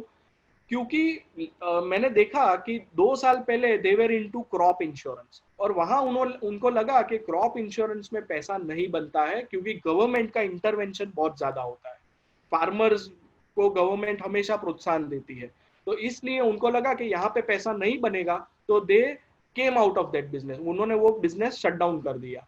और आज वो केवल हेल्थ, मोटर और फायर और दूसरे मराइन और फैक्ट्री इंश्योरेंस ये सब में है। तो they are aiming profitable growth, जहां मार्जिन आएगा वहां ही हमें जाना है। अगर हम इंडिया में देखें तो penetration of non life insurance is just 0.97% of GDP. World average आप देखो 2.8% है। इंडिया में तकरीबन 24 करोड़ व्हीकल्स रोड पे ट्रैवल करते हैं, उसमें से इंश्योर्ड कितने हैं, सिर्फ आधे, 12 crore. So there is a big opportunity for half this 12 crore of vehicles. Similarly घर का इंश्योरेंस, आप मैं अगर आप सब से भी पूछूंगा कि आपके कितनों ने आपका घर का इंश्योरेंस लिया हुआ है, तो जनरली कोई नहीं लेता है। तो ये भी बहुत बड़ी अपॉर्चुनिटी है उनके लिए। Less than 1% people take insurance of their houses. तो बहुत बड़ी अपॉर्चुनिटी है। कॉर्पोरेट्स में भी अगर एसएमई की बात करें तो जनरली एसएमई इंश्योरेंस नहीं लेते हैं, नेक्स्ट टू नथिंग। तो अगेन ये अपॉर्चुनिटी है उनके लिए। और सी इंश्योरेंस कंपनी में एक चीज ये भी देखनी है कि उनको जो प्रीमियम का पैसा आता है वो फ्लोट उसको बोलते हैं, और वो फ्लोट उनको इन्वेस्ट करना होता है। तो where are they investing this float, वो बहुत इंपॉर्टेंट है। तो प्रूडेंस इन इन्वेस्टिंग। और मैंने देखा है कि उन्होंने जितने भी जगह पैसा डाला है, कभी भी कोई भी जगह डीले भी नहीं हुआ है पेमेंट और डिफॉल्ट भी नहीं हुआ है। यानी वो लोग बहुत चौकस हैं कि ऐसी जगह ही पैसा डालना है कि जहां पे उनको प्रॉब्लम ना हो, जहां से पैसा रिकवर हो। तो again this shows their competence. और आरओसी अगेन आप देख सकते हो, इट इज अबव 20%, 23%। सो प्रॉफिटेबल है वो भी। सो अभी मैं बात करना चाहता हूं हमारे पीएमएस के बारे में कि हाउ वी आर पोजिशन्ड। तो ये जो स्ट्रेटेजी मैंने बनाई है, जो फिलोसॉफी बनाई है, वो प्री कोविड ही बन गई थी। और प्री कोविड और पोस्ट कोविड में मैं देख रहा हूं तो मैंने मेरे पोर्टफोलियो में हार्डली एनी चेंज किया है। जनरली मैं देखता हूं इंडस्ट्री में या लोगों में, तो लोग बात करते हैं कि अभी कोविड के बाद क्या लेना चाहिए। मैं ऐसा मानता हूं मेरे जो पोर्टफोलियो में स्टॉक्स थे वही इतने अच्छे हैं कि I don't need to change my stocks. तो मेरे स्टॉक जो ही है वही मैं रख रहा हूँ। मैंने एक ही स्टॉक बेचा है पूरे कोविड में, बाकी मैंने सब स्टॉक्स रखे हैं, कोई भी स्टॉक में से मैं निकला नहीं हूँ, क्योंकि they are very good companies. दूसरा, हमारे पोर्टफोलियो में जो भी कंपनीज है वो कैश रिच कंपनीज है, डेट फ्री कंपनीज है। तो इसलिए अगेन जैसे ये टाइम में ये कैश इज द किंग, तो बहुत इंपॉर्टेंट चीज हो जाती है। थर्ड पॉइंट, हमारे में पोर्टफोलियो में ऐसे कंपनीज है जो लीडर्स हैं, जो मार्केट शेयर गेन कर रहे हैं और जो प्रॉफिट शेयर गेन कर रहे हैं। मैंने आपको थोड़े एग्जांपल्स भी दिए, Titan, Relaxo, doctor Lal, ICICI Lombard, ये सब लीडर्स हैं, market share as well as profit share gain कर रहे हैं। बैंक्स एंड एनबीएफसी हमारे पोर्टफोलियो में पहले भी थे, लेकिन जो भी बैंक्स और एनबीएफसी हमारे पास हैं वो लीडर्स हैं। और मैं ऐसा मानता हूं कि पोस्ट कोविड लीडर्स को ज्यादा फायदा होने वाला है, इवन इन बैंक्स, क्योंकि बैंक्स में लायबिलिटी फ्रेंचाइज बहुत इंपॉर्टेंट होती है। आज मेरे पास पैसे हैं तो मैं मेरी एफडी आरबीएल बैंक या येस बैंक में नहीं करूंगा, मैं एचडीएफसी बैंक में करूंगा, आईसीआईसीआई बैंक में करूंगा या स्टेट बैंक में करूंगा। तो उनको सस्ते में डिपॉजिट्स मिल रही है, उनको सस्ते में करंट अकाउंट्स मिल रहे हैं, उनको सस्ते में सेविंग्स अकाउंट मिल रहे हैं। और वो bank is nothing but commoditize business. आज मुझे अगर लोन चाहिए तो जो बैंक मुझे सबसे सस्ती लोन देगी वहां से मैं ले लूंगा। मैं ये नहीं देखूंगा कि कौन वो अच्छी ब्रांड है नहीं है, मैं ये देखूंगा कौन सस्ता दे रहा है। तो सबसे सस्ता कौन दे पाएगा? जिसका कॉस्ट ऑफ कैपिटल लो है, जिसका लायबिलिटी फ्रेंचाइज मजबूत है। तो लीडर्स के पास वो है। उसके अलावा अगर बैंक एंड एनबीएफसी के अलावा अगर हम देखें तो एसेट मैनेजमेंट कंपनी और insurance, I am very bullish on this two arms. वहां पे वी आर ओवरवेट इंश्योरेंस में भी, लाइफ, नॉन लाइफ और एसेट मैनेजमेंट। क्योंकि सी ये नॉन लेंडिंग बिजनेस है, यहाँ पे एनपीए नहीं होने वाले हैं, यहाँ पे फी इनकम होती है। तो फी इनकम तो मुझे मेरे हिसाब से अच्छी ही रहेगी। और अभी एक दो महीने जब फिजिकल ट्रांजेक्शन बंद हो गए तो उसकी वजह से थोड़ा मार पड़ेगा, लेकिन अभी जब लॉकडाउन खुल गया है तो मुझे लगता है कि AMC insurance will again start doing well. और अभी जैसे लाइफ इंश्योरेंस की बात करें तो again we all are ours के भाई हमारी हेल्थ को कुछ भी हो सकता है, हमारी लाइफ को कुछ भी हो सकता है, तो हम लोग इंश्योरेंस ज्यादा लेंगे। तो ये इनके लिए और फायदा होने वाला है पोस्ट कोविड। हेल्थ केयर में अगेन वी वर ओवरवेट। सब लोगों ने क्या किया, दूसरे पोर्टफोलियो मैनेजर्स ने, कि पोस्ट कोविड फार्मा सेक्टर में ओवरवेट हुए। हम लोग पहले से ही ओवरवेट थे क्योंकि we were bullish on the companies which we had. तो हम लोग को ओवरवेट होने की जरूरत नहीं थी। कंजम्पशन में हमारे पास एफएमसीजी के स्टॉक हैं, रिलैक्सो फुटवेयर को भी मैं कंजम्पशन में ही मानता हूँ, क्योंकि वो जो बेचता है उनका 80% सेल्स बिलो 200 रुपीज के फ्लिप फ्लॉप से आता है, यानी स्लीपर्स, हवाई चप्पल से आता है 80% रेवेन्यू। तो वो ऑलमोस्ट नेसेसिटी है। और वो लोग ने अभी रिसेंट कॉन कॉल में भी बोला कि माइग्रेंट लेबर्स जो चल चल के घर गए, उनके वहां से बहुत डिमांड आई चप्पल की, क्योंकि सबकी चप्पल घिस गई ऑलमोस्ट। तो इसलिए भी ये कंपनी अच्छा किया। पेज इंडस्ट्रीज इनरवेयर बनाती है, इनरवेयर अगेन हम लोग यहाँ कॉम्प्रोमाइज नहीं करते हैं, हम चेंज करते हैं। तो ये भी एक एसेंशियल जैसा ही हो गया। यूनाइटेड स्पिरिट, अगेन इसका मैं थोड़ा आपको डीप में आगे समझाऊंगा, पर ये स्टॉक को भी मेरे हिसाब से प्रॉब्लम नहीं हुआ है। हम लोगों ने देखा जैसा कोविड का ये लॉकडाउन खुला तो there were big lines in front of liquor shops. इसी तरह बिग टिकट आइटम्स के भी स्टॉक है मेरे पास, टाइटन और बजाज ऑटो। लेकिन मैं ऐसा मानता हूं कि यहाँ पे डिमांड कैंसल नहीं हुई है, यहाँ पे डिमांड डिफर हुई है। यानी लोग ज्वेलरी लेंगे, मे बी 3 मंथ 6 मंथ बाद में लेंगे, अभी नहीं लेंगे, बाद में लेंगे। बजाज ऑटो भी, ऑटो में शायद अभी नहीं लेंगे लेकिन फ्यूचर में लेंगे। तो demand has been deferred and not cancelled. उसके सामने अगर मैं पीवीआर की बात करूं तो पीवीआर में जो भी गया उनका धंधा वो हमेशा के लिए गया। क्योंकि अभी सपोज लॉकडाउन खुलता है तो मैं हफ्ते में 5 मूवीज नहीं देखने वाला हूँ, मैं एक ही मूवी देखूंगा सैटरडे या संडे को। तो जो जितने सैटरडे संडे गए, जितने वीकडेज गए, वो हमेशा के लिए उनके लिए गए। सेम सिमिलरली एविएशन स्टॉक के लिए। दूसरा, आईटी एंड एग्रोकेमिकल में भी हमारा वेटेज है, तो वहां भी वी आर नॉट अफेक्टेड, क्योंकि मुझे लगता है ये इन्फोसिस ने बोला कि नेक्स्ट 5 ईयर्स में हम लोग 90% वर्कफोर्स शायद घर से काम करेगा। तो आईटी सर्विस इंडस्ट्री को मैं नहीं मानता हूँ कि इतना असर हुआ है लॉकडाउन का। और एग्रोकेमिकल तो हम देख ही रहे हैं कि रूरल में तो अच्छा हो रहा है, ट्रैक्टर सेल्स बढ़ रहा है, फर्टिलाइजर सेल्स बढ़ रहा है, क्योंकि बारिश भी अच्छी थी, ये साल भी अच्छी हो रही है। तो ये सेक्टर भी ऑलमोस्ट अनअफेक्टेड है। अभी ये दो केस स्टडीज अगेन मैं आपके सामने शेयर करता हूं, क्योंकि मैंने इनके दोनों के कॉन्फ्रेंस कॉल सुने थे। तो टाइटन क्या कह रहा है, टाइटन ने गेम चेंजिंग चीज बोली कि अक्षय तृतीया जो इस बार था अप्रैल में और लॉकडाउन के वक्त था, तब उनका जो सेल्स हुआ, यानी ऑनलाइन जो परचेजेस हुए, it was higher than full physical year of FY20। पूरे साल में जितना उन्होंने ऑनलाइन बेचा था उसे एक ही दिन में उन्होंने बेच दिया। तो ये नई चीज हुई है। जनरली ज्वेलरी हम लोग ऑनलाइन नहीं खरीदते हैं, लेकिन इस बार ये चेंज आया। दूसरा, ये एक अगेन डिबेटेबल चीज है कि वेडिंग्स वेडिंग्स में हम लोग क्या मानते हैं कि वेडिंग में सबसे बड़ा खर्चा क्या होता है। तो भाई हॉल बुक करना, केटरर्स को रखना, क्योंकि 1000 लोग आते हैं। अभी ये सब चीज बंद हो गई है, 50 जन ही अलाउड है। तो हॉल भी बुक नहीं होगा, केटरिंग भी नहीं होगा, तो ये पैसा जो एलोकेशन है वो कहीं ना कहीं जाएगा। तो टाइटन वाले ऐसा मानते हैं कि स्त्री धन इंडिया में बहुत इंपॉर्टेंट है, तो लोग शायद ज्वेलरी खरीदेंगे। आज सपोज कोई मेरी डॉटर की शादी हो, मैंने सोचा हो कि मैं 15 लाख खर्चूंगा, उसमें से पहले मेरे 10 लाख यही सब में जाने वाले थे, हॉल बुकिंग और केटरिंग में। अभी वो नहीं जाने वाला है, तो मैं ज्यादा पैसा गोल्ड खरीद के उसको दूंगा, ज्वेलरी खरीद के दूंगा। तो this is what Titan management is telling, and I also believe कि ये हो सकता है। दूसरा भी एक पॉइंट कि सब्सटीट्यूशन ऑफ फॉरेन ट्रैवल, लोग पहले बहुत ट्रैवल चालू हो गया था, क्योंकि और खास करके लेजर ट्रैवल के लोग बाहर जाते थे, फोटोज फोटोज निकालते थे, फेसबुक इंस्टाग्राम पे रखते थे, अपना सोशल रेलेवेंस दिखाते थे। अभी वो भी बंद हो गया है, तो वो भी जो पैसा बचने वाला है वो कहीं ना कहीं जाएगा। तो शायद लोग अभी सेविंग्स में ज्यादा बिलीव कर रहे हैं। तो may be gold is an Avenue, gold का भी प्राइस काफी बड़ा है और फास्ट में भी बढ़ा है, लोगों ने देखा है गोल्ड में रिटर्न आया है। तो अगेन ये इंपॉर्टेंट चीज हो सकती है। और टाइटन में एक इंपॉर्टेंट चीज हमें ध्यान ये रखनी है कि 40% of the sales come through exchange of gold. यानी टाइटन में जो भी आते हैं लोग, वो हमेशा एब्रप्ट परचेज ही नहीं करते हैं। वो अपनी दादी की ज्वेलरी लेके आएंगे और उसके सामने नई ज्वेलरी लेके जाएंगे, तो उनके पॉकेट में से कोई पैसा नहीं जा रहा है, नो मनी इज रिक्वायर्ड। सो हम जब भी टाइटन को डिस्क्रिशनरी में मानते हैं कि वो डिस्क्रिशनरी कंजम्पशन है, तो वो जरूरी नहीं है। 40% सेल्स एक्सचेंज से आ रहा है। तो टाइटन, आई एम बुलिश के पोस्ट कोविड भी वो अच्छा कर सकता है। यूनाइटेड स्पिरिट की अगर बात करें तो अगेन यहाँ गेम चेंजिंग चीज क्या हुई, होम डिलीवरी।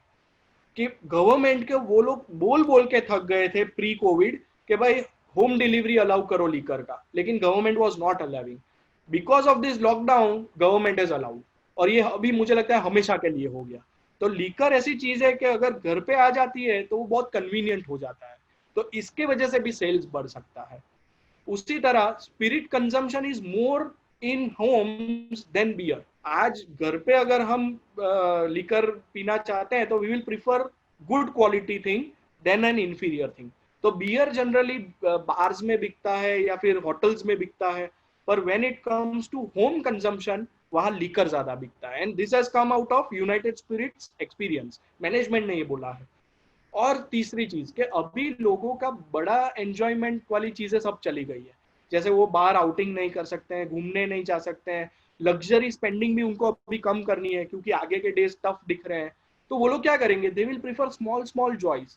तो liquor is again a small joy कि भाई रात को एक पैग लगाया। तो this is again what management is telling, and ये मैं आपके साथ शेयर करना चाहता था। तो ये सब असम्पशंस है और हो भी सकता है। और this is one of the example. अभी जूम का प्रिविलेंस बहुत बढ़ गया है, तो तनिष्क ने उसका उसका मार्केटिंग चालू कर दिया। आप पढ़ सकते हो कि celebrate that work anniversary with Tanishq, और ये क्या है, इयररिंग्स है। तो जूम पे जब होते हैं तो इयररिंग्स दिखती है। तो that is why Tanishq has started to sell this also. तो ये सब चेंजेस हो रहे हैं पोस्ट कोविड। अगेन सी, मैं ऐसा मानता हूं कि what we avoid is the most important thing। आप कितनी चीजों लेके पैसा बनाते हो, उससे अच्छा आप कितना पैसा प्रिजर्व करते हो। तो लास्ट लाइन जो मैंने लिखी है कि difference between successful people and very successful people is that successful people से नो टू ऑलमोस्ट एवरीथिंग। ये वॉरेन बफेट का कोट है। तो मेरे सामने 100 कंपनीज आएगी, उसमें से मैं कितनी खरीदता हूँ, वो बहुत इंपॉर्टेंट है। हम लोग जनरली मिस्टेक्स क्या करते हैं कि भाई ये ब्रोकर ने ये बोला तो ये खरीद लिया, ये फ्रेंड ने बोला तो खरीद लिया, बॉम्बे से कुछ आया तो वो खरीद लिया। That is a complete wrong thing. हमें बहुत ड्यू डिलीजेंस करके खरीदना है। तो हमने क्या किया, we avoided high debt companies. हमें डेट वाली कंपनीज चाहिए ही नहीं। अब ओनली बैंक में डेट होता है तो वो तो बिजनेस मॉडल ही ऐसा है, बाकी हमारी कोई भी कंपनीज में डेट नहीं है। बैड कॉर्पोरेट गवर्नेंस को हम अवॉइड करते हैं। तो येस बैंक हमारे पोर्टफोलियो में नहीं था, इंडिया बुल्स हमारे पोर्टफोलियो में नहीं है, एडीएजी ग्रुप हमारे पोर्टफोलियो में नहीं है। तो काफी लैंडमाइंस जो थी लास्ट 2 इयर्स में, हमारे पोर्टफोलियो में एक भी चीज नहीं थी। तो अगेन ये हमने बहुत अच्छा परफॉर्म इस तरह से किया। तीसरा, we have never invested in infrastructure and construction companies, क्योंकि मैंने जैसे बताया कि लो आरओसी, हाई रिसीवेबल्स, तो वहां हमें नहीं जाना है। कंस्ट्रक्शन में एक दूसरा कंस्ट्रेंट होता है कि government orders, government generally payment जल्दी नहीं करती है, वहाँ हाई रिसीवेबल्स हो जाता है और वो उसका इंटरेस्ट कॉस्ट लगता है। तो that is why also they don't make money on, they high ROC नहीं क्रिएट कर सकते हैं। बैड कैपिटल एलोकेटर्स, हमें ऐसी कंपनीज में भी नहीं जाना है कि जो फ्री कैश फ्लो को गलत जगह इस्तेमाल कर ले हो, तो वहां भी हमें नहीं जाना है। सिक्लिकल कंपनीज, कॉमोडिटीज और जो भी सिक्लिकल है, शुगर कंपनीज, हमें नहीं जाना है वहां पे। Every day you own a bad company, it's value declines. आपने अगर अपने पोर्टफोलियो में खराब कंपनी ले ली तो ये रिवर्स कंपाउंडिंग होता है, अच्छा कंपाउंडिंग नहीं होता है, बैड कंपाउंडिंग होता है। तो ये हमेशा याद रखना है। आर पावर जिसके पोर्टफोलियो में 10 साल पहले से है, हमेशा से वो हर साल वैल्यू डिटोरिएट हुई है, रिवर्स कंपाउंडिंग हुआ है। तो ये चीज हमें याद रखनी है कि अवॉइड क्या करना है। जितनी चीज आप अवॉइड कर लोगे तो बचेगा अच्छा ही। मैंने आपको स्टार्टिंग में बोला आरओसी, आरओसी में आप सिर्फ 15% का क्राइटेरिया रखोगे, 94% कंपनीज आपकी निकल जाएगी यूनिवर्स में से, 94% कंपनीज। यानी हमारे इंडिया में 6000 कंपनीज लिस्टेड है, 6000 में से 94% कंपनीज निकल जाएगी, आपका यूनिवर्स सिर्फ 6% रह जाएगा। दूसरी, अगर हमारी मैं बात करूं, तो हमारी जो रिसर्च टीम है, आई कैन से कि सूरत में इतनी बड़ी रिसर्च टीम किसी की नहीं है, इवन साउथ गुजरात में नहीं है। हमारे यहाँ 3 रिसर्च इंटर्न्स हैं, 4 रिसर्च एनालिस्ट हैं, एक हेड ऑफ रिसर्च है और मैं फंड मैनेजर हूँ। तो ये हमारी रिसर्च टीम है। हमने लास्ट 3.5 साल में क्या किया, हमने लास्ट 3.5 साल में 2380 कॉन्फ्रेंस कॉल्स अटेंड किए। यानी कोई भी कंपनी हम जब लेते हैं या देखते हैं, उसका हर साल में 4 कॉन्फ्रेंस कॉल होता है, क्योंकि वो रिजल्ट्स आते हैं तो कॉन्फ्रेंस कॉल्स करते हैं। तो वैसे हम लास्ट 3-4 ईयर्स के कॉन्फ्रेंस कॉल सुन लेते हैं और अभी जितने होते हैं वो भी सुनते हैं। इसी तरह एनुअल रिपोर्ट्स, हम लोगों ने तकरीबन 1300 एनुअल रिपोर्ट्स पढ़े। हम कोई भी कंपनी हमारे उसमें रखते हैं तो उसके लास्ट 5 ईयर्स के एनुअल रिपोर्ट्स पढ़ते हैं। अभी रिसेंटली मुझे पता चला कि that we have extended to 7 years, तो लास्ट 7 ईयर्स के हम एनुअल रिपोर्ट्स पढ़ते हैं। उसी तरह स्टॉक स्पेसिफिक रिसर्च हमने 252 कंपनीज का किया लास्ट 3.5 ईयर्स में। आईपीओ हमने 73 एनालाइज किए जो आए थे। इंडस्ट्री, यानी जो बड़ी इंडस्ट्री होती है उसको हमने 39 इंडस्ट्रीज को हमने कवर किया। लेकिन when it comes to portfolio addition, आप देख सकते हो लेजेंड और मार्वेल मिलके सिर्फ 9 कंपनीज हमने ऐड की। सो ये आप देख सकते हो कि फनल ऊपर बहुत बड़ी थी, लेकिन जब बॉटम पे आई है तो वो बहुत छोटी है, नैरो एट द बॉटम। यानी सब ना ना ना ना ना ही कहना है हमें, और बहुत कम कंपनीज को हमारे पोर्टफोलियो में लाना है। तो this is the type of activity which we do. तो जनरली बाहर बैठ के लोगों को लगता होगा कि ये लोग क्या करते हैं research, but this is the extensive things which we do. और वो बाहर नहीं दिखता है क्योंकि हमने 9 कंपनीज ही बाई की है, लेकिन कितनी हमने निकाली है वो बहुत इंपॉर्टेंट हो जाता है। It is like pilot, pilot जब प्लेन चलाता है तो जनरली वो ऑटो पायलट पे ही रहता है, लेकिन जब खराब समय आता है तब वो कैसे टैकल करता है, that shows competence of that type pilot. तो उसी तरह फंड मैनेजर का भी वही दायित्व होता है कि जब खराब समय आता है तब उसका पोर्टफोलियो कैसे है और वो कैसा रिटर्न दे रहा है। ड्यूरिंग लॉकडाउन मैंने पर्सनली क्या किया, तो मैं आपके साथ थोड़ा शेयर करना चाहता हूँ कि मैंने बहुत सारे वेबिनार्स अटेंड किए, बहुत सारे कॉन्फ्रेंस कॉल्स अटेंड किए, क्योंकि सब डिजिटल हो गया है। आज इंफॉर्मेशन लैकिंग कहीं नहीं है, आपको कुछ भी इंफॉर्मेशन चाहिए आपको मिल जाएगी। पहले ये फर्क था 1990s में 2000 तक कि भाई किसी के पास एडेड एडवांटेज ये था कि उसके पास अच्छी इंफॉर्मेशन हो। आज सबके पास इक्वल इंफॉर्मेशन है, हम उसको कैसे एनालाइज करते हैं वो बहुत इंपॉर्टेंट है। उसी तरह मैंने काफी फंड मैनेजर्स के इंटरव्यू सुने, मैनेजमेंट्स के इंटरव्यू सुने, मैंने काफी रिसर्च रिपोर्ट्स पढ़े, यूट्यूब वीडियोस, मैं दिन के आज भी 2 या 3 यूट्यूब वीडियोस और 45 मिनट से 1 आवर के वीडियोस में देखता हूँ। उससे मैं नॉलेज लेने की कोशिश करता हूँ, अपना विजडम बढ़ाने की कोशिश करता हूँ। And above all playing dancing with my daughter, quality time with family, wife. तो ये बहुत इंपॉर्टेंट चीज होती है, ये सब हमारी प्रोडक्टिविटी को इंक्रीज करती है। So how we are different, हम लोग अलग कैसे हैं दूसरे हमारे जो कंपटीटर्स हैं, म्यूचुअल फंड्स हैं या पीएमएस हैं, उससे अलग कैसे हैं? हमारा चर्निंग रेशियो बहुत कम है। हम कोई भी स्टॉक लेते हैं तो जनरली उसका होल्डिंग पीरियड 5 years का रहता है। हम लोग टाइमिंग नहीं करते, हम लोग कैश कॉल पे नहीं आए हैं। आप देख सकते हो हमारा पोर्टफोलियो ऑलवेज फुल्ली इन्वेस्टेड रहता है। हम लोग ऐसा नहीं सोचते हैं कि मार्केट अभी खराब लग रहा है तो बेच दो, क्योंकि we can not time the market. मार्च में अगर किसी ने कैश बना दिया हो, अप्रैल मई में पूरा मार्केट अच्छी तरह रिकवर हो गया है, तो वो कैश पे ही बैठ रहा होता और वो ज्यादा टेंशन में आ गया होता कि अभी मैं क्या करूं, और फिर फियर ऑफ मिसिंग आउट भी आ जाता है कि भाई मैंने मिस कर दिया। तो हम लोग टाइमिंग नहीं करते हैं, हमारी कंपिटेंस टाइमिंग करनी नहीं है। कोविड आने वाला था, मुझे नहीं पता था। कोविड कब जाएगा मुझे नहीं पता है। मुझे मेरी कंपनीज का पता है कि वो कंपनीज क्या कर रही है, और मेरा फोकस वहां पे है।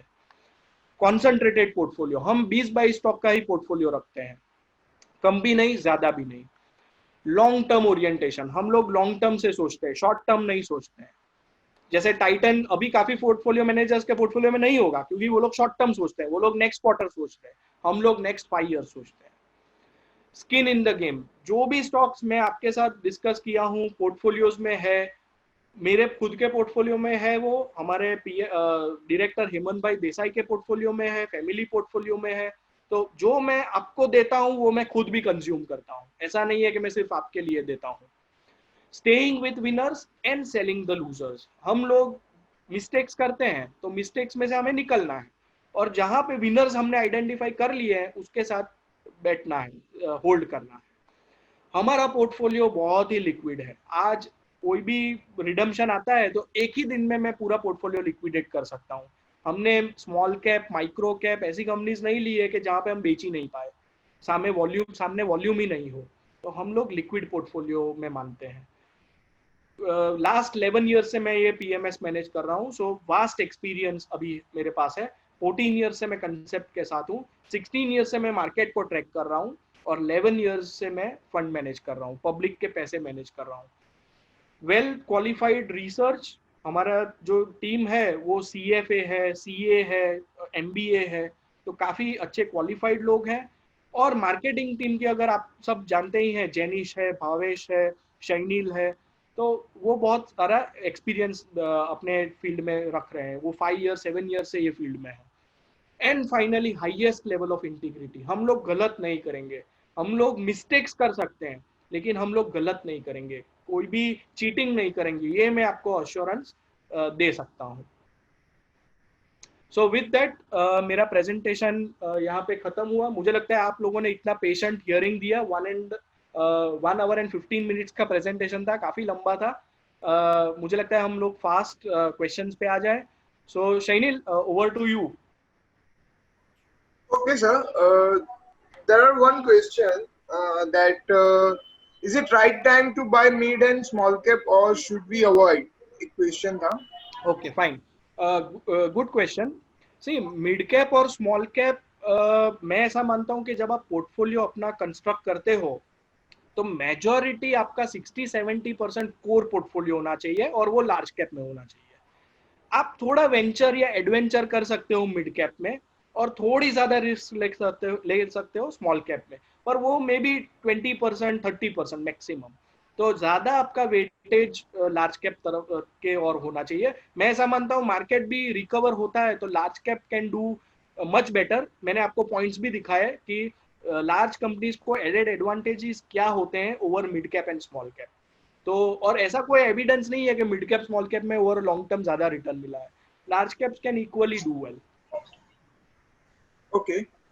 सर और एक क्वेश्चन आया हुआ है कि suppose if someone is having a big chunk of money as of now, then how he can deploy in coming 2 to 3 months. Okay, see, ये क्वेश्चन भी बहुत रेलेवेंट है, इसका आंसर किसी को नहीं पता है। पर मैं ये बोल सकता हूँ कि स्टेगर्ड वे में इन्वेस्टमेंट कीजिए, वन गो में नहीं कीजिए, क्योंकि पता नहीं, अभी मैंने जैसे रिस्क भी आपको दिखाई कि लॉकडाउन फिर से आ सकता है, जियोपॉलिटिकल टेंशंस हो सकते हैं, इस साल ट्रम्प का इलेक्शन है तो वो भी कुछ ना कुछ कर सकता है। तो आप स्टैगर्ड वे में नेक्स्ट 6 मंथ्स में या 4 मंथ्स में स्टैगर्ड वे में जैसे जैसे मार्केट नीचे जाता है या ऊपर जाता है एवरेज कीजिए, और उस हिसाब से, और आपका हॉराइजन मिनिमम 5 इयर्स का होना चाहिए। वही पैसे डालिए जो 5 इयर्स का आपका हॉराइजन हो इक्विटी में, और स्टैगर्ड वे में नेक्स्ट 3-4 मंथ्स में इन्वेस्ट कीजिए। Okay. So there is one more question.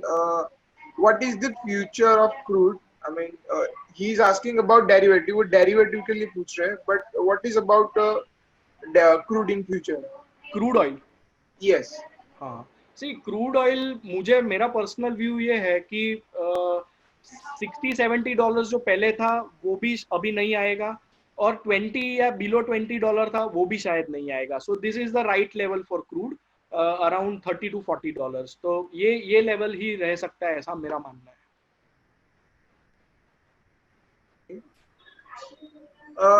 There is one more question. That is, if ROC is decreasing, then for how many quarters one should wait? Decreasing, Yes. Okay, see ROC is just one criteria, उस पे से ही अपना decision हमें change या ये नहीं करना है, हमें दूसरे भी फैक्टर्स देखने हैं। अभी कोई कंपनी आरओसी थोड़ा नीचे आएगा लेकिन मार्केट शेयर गेन कर रहा है, प्रॉफिट शेयर गेन कर रहा है, इंडस्ट्री श्रिंक हो रही है, इसलिए भी आरओसी नीचे आ सकता है। टाइटन तनिष्क का लास्ट ईयर का FY19 का आरओसी 80% था, it has come down to 60%, but still it is very good. 60% return on capital employed generate करना खाने का खेल नहीं है। तो I am still sticking with this company because it is still gaining market share, profit share. तो ये criteria नहीं होना चाहिए कि भाई आरओसी नीचे आ रहा है तो, और दूसरा ये है कि कॉस्ट ऑफ कैपिटल से ऊपर होना चाहिए। कॉस्ट ऑफ कैपिटल से अगर आप नीचे जा रहे हो तो it is a worrying sign, क्योंकि आप कैश फ्लो प्रोड्यूस नहीं कर पाओगे। Sir, there is one more question. The question is, which sector had a higher chance to recover fast? सी ये भी मैंने आपको बताया कि मार्केट ने अपना विजडम खुद अच्छा डेवलप किया ही है, और मैच्योरिटी मार्केट ने दिखाई ही है। तो मैं ऐसा मानता हूँ कि ऑलरेडी जो चीज में डाउट है वो ज्यादा टूटे हुए हैं, जो चीज में डाउट नहीं है वो नहीं टूटे हुए हैं। जैसे Nestle is down by just 5%, and Bajaj finance is down by 55%। तो जहाँ डाउट है वहां ज्यादा टूटा हुआ है, जहाँ डाउट नहीं है वहां कम टूटा हुआ है। तो अभी ऐसा बोलना कि ये ज्यादा अच्छा रिकवर हो जाएगा वो डिफिकल्ट है, पर मैं ऐसा मानता हूँ कि इंश्योरेंस वो फास्ट रिकवर हो जाएगा, डायग्नोस्टिक सेक्टर फास्ट रिकवर हो जाएगा, फार्मा, FMCG और असेंशियल गुड्स, ये सब चीजें फास्ट रिकवर हो जाएगी। And sir, what's your opinion for rate cut? See rate cut already हो चुके हैं, 2 बार हो चुके हैं। First time 75 basis point in March, और सेकेंड टाइम मेरे हिसाब से 40 बेसिस पॉइंट इन अप्रैल या मई। तो अभी शायद 1-2 महीना तो नहीं होगा, फिर अगेन सिनेरियो कैसे पैन आउट होता है उस पर आगे डिसीजन होगा। बट एक चीज अच्छी ये है हमारे गवर्नमेंट के पास कि उनके पास अम्यूनिशन है टू फर्दर गो डाउन। आज यूएस के पास अभी नहीं है, वो ऑलरेडी 0 पे आ गए हैं, तो हमारे पास still there is room to go down. So जैसे जैसे सर्कमस्टेंसेस अगर और बिगड़ते हैं तो this can come down. Sir, as a investor, if we look at the two important aspects, that is one side is a crude oil and another side is a rate cut. So, what will be the impact of these two things on our GDP and our reserves, and how it will be reflect in terms of the further growth? Crude oil, और दूसरा आपने क्या पूछा? Rate cut. Rate cut, okay. See India में 2 चीज बहुत important हमें चाहिए, एक चाहिए लो क्रूड ऑयल प्राइस और दूसरा चाहिए लो कॉस्ट ऑफ कैपिटल। दोनों हमें मिल रही है। क्रूड ऑयल हमने देखा $60-70 से गिर के $20 और अभी $30-35 पे है। तो क्रूड ऑयल जब नीचे होता है तो we save a huge amount of money. $1 नीचे जाता है क्रूड और 1 साल तक रहता है तो we save around 10,000 crore rupees. तो India will save around 70,000 crore rupees this year, और वो गवर्नमेंट ने हमें पास ऑन नहीं किया है, वो गवर्नमेंट ने खुद ने अपनी किटी में रखा है, एक्साइज ड्यूटी बढ़ा दी है। तो ये पैसा गवर्नमेंट के पास रहेगा जो वो खर्च कर सकते हैं। दूसरी बात हुई रेट कट की। रेट कट से अगेन एंटरप्रेन्योर्स के लिए अच्छा है कि कॉस्ट ऑफ कैपिटल उनका नीचे जाएगा। कॉस्ट ऑफ कैपिटल नीचे जाएगा तो they can take more risk. तो ये भी एक अच्छी चीज ही हो रही है हमारे लिए। सो आई फील कि इंडिया के लिए दोनों चीज अच्छी हो रही है। दूसरा एक पॉइंट है कि वर्ल्ड इज स्लॉशिंग विथ लिक्विडिटी, बहुत पैसा है अभी वर्ल्ड में। तो ये पैसा भी अभी इंडिया आ सकता है। जैसे हम ये भी बोल रहे हैं कि चाइना से जो मैन्युफैक्चरिंग है वो दूसरे कंट्रीज में स्प्रेड आउट हो सकते हैं। इसी तरह लिक्विडिटी भी दूसरे कंट्रीज में आ सकती है। तो जहां पे अपॉर्चुनिटी होगी, जहां पे रेड कारपेट होगा, जहां पे ईज ऑफ डूइंग बिजनेस होगा, वहां पे डेफिनेटली पैसा आएगा and India is one of them. So there is one company specific question from Hemant Bhai. He is asking about HDFC AMC. Should he increase his exposure or not? Jenish, हम लोग public forum पे एक एक stock specific बात नहीं करेंगे, वो अच्छा रहेगा क्योंकि सेबी का भी ये मैंडेट है कि यू शुड नॉट रिकमेंड और tell anything about a stock. Right, sir. Which sector we have to focus for next year? सी ये अगेन जैसे मैंने आगे आपको बताया कि it should be a bottom up approach rather than sector specific approach. पर मैं ऐसा मानता हूँ कि जो मैंने 4-5 सेक्टर्स बताया है कि pharma, FMCG, essential goods, diagnostics, insurance and even good banks, अच्छी बैंक्स, आप क्वालिटी बैंक्स लोगे तो मुझे लगता है नेक्स्ट ईयर या लॉन्ग टर्म से रिटर्न बनेगा उसमें। And sir, if someone would like to invest in a fixed income kind of instruments, then what's your view about the perpetual bonds? See perpetual bond भी आप कौन सी banks के खरीदते हो वो बहुत इंपॉर्टेंट है। So try to buy perpetual bond of SBI या एचडीएफसी बैंक या कोटक बैंक। उसके नीचे मेरे हिसाब से नहीं जाना चाहिए क्योंकि रिस्क फिर बढ़ जाती है। तो ये एक चीज है। और दूसरा क्वेश्चन क्या था Jenish? That's it, sir, for perpetual bond. Okay, so I think you should go with perpetual bond क्योंकि उसमें रेट ऑफ इंटरेस्ट अच्छा है। But go with quality banks. Yes bank में परपेचुअल बॉन्ड की वैल्यू 0 हो गई थी, तो don't go with such banks. या जहां पे आपको डर हो, ऐसी बैंक में नहीं जाना है। Okay, and sir. Sir just one more clarity, अगर छोटे इन्वेस्टर होते हैं तो वो परपेचुअल बॉन्ड में इन्वेस्ट कर सकते हैं या करना चाहिए? परपेचुअल बॉन्ड में ticket size minimum is 10 lakhs. तो अगर 10 लैक्स आपको इन्वेस्ट कर सकते हैं वन गो में तो एफडी से रिटर्न उसमें ज्यादा मिलता है। तो उस हिसाब से देख सकते हैं। अभी 10 लैक्स मुझे नहीं लगता है कि यहाँ पे जो हमारे क्लाइंट्स हैं या जो भी अटेंड कर रहे हैं उनका नेटवर्थ 10 लैक्स से, यानी 10 लैख नहीं कर पाएंगे वो। Okay. Sir, one more questions from Prince. As per your session, you don't like the companies which come asking money. Like he is asking about the right issues and something else. Right. So, what's your view on Reliance industry? I think this is a very company specific question. हाँ, So I think we cannot take नहीं, this. मैंने ये general statement दिया है, specific statement नहीं दिया है कोई कंपनी के बारे में। सो जनरिक टर्म्स में वी डोंट लाइक कंपनीज। आप हिस्ट्री चेक कीजिए कि जो कंपनीज ने क्यूआईपी किए हैं, राइट इश्यूज लेके आए हैं, उसने कितनी वेल्थ बनाई है। और जो कंपनी ने कभी पैसा नहीं मांगा है आईपीओ के अलावा, उसने कितना पैसा बनाया है। तो you will get your answer. Okay sir, so I think हमने मोस्टली सब क्वेश्चंस तो कवर कर लिए हैं. જેનીશ, મને એવું લાગે છે કે કોઈ ક્લાયન્ટે પર્સનલી બી પૂછવું હોય તો એ પણ આપણે લઈએ। એટલે મને લાગે છે પેલા બોક્સમાં એ કહે કે પેલો હેન્ડ રેઝ કરે તો આપણે એ રીતે પણ લઈ શકીએ, કારણ કે ઘણા બધા લખવાનું એ લોકોને નહીં ફાવતું હોય તો એ લોકો ડાયરેક્ટ પૂછવા માંગતા હોય, તો એ રીતે બી આપણે કરી શકીએ। કોઈએ પણ પૂછવું હોય ક્વેશ્ચન તો તમે હેન્ડ રેઝ કરો તો તમારું અનમ્યુટ કરશે અને તમે ક્વેશ્ચન મને ડાયરેક્ટલી પૂછી શકશો। આપણે સર ઓલરેડી બધાનું અનમ્યુટ કરી દીધું છે. If anyone have any questions then please ask directly.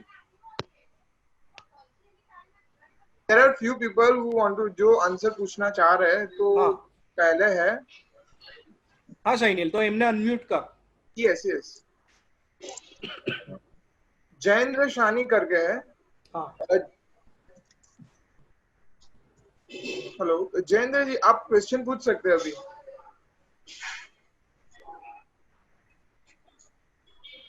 Hello.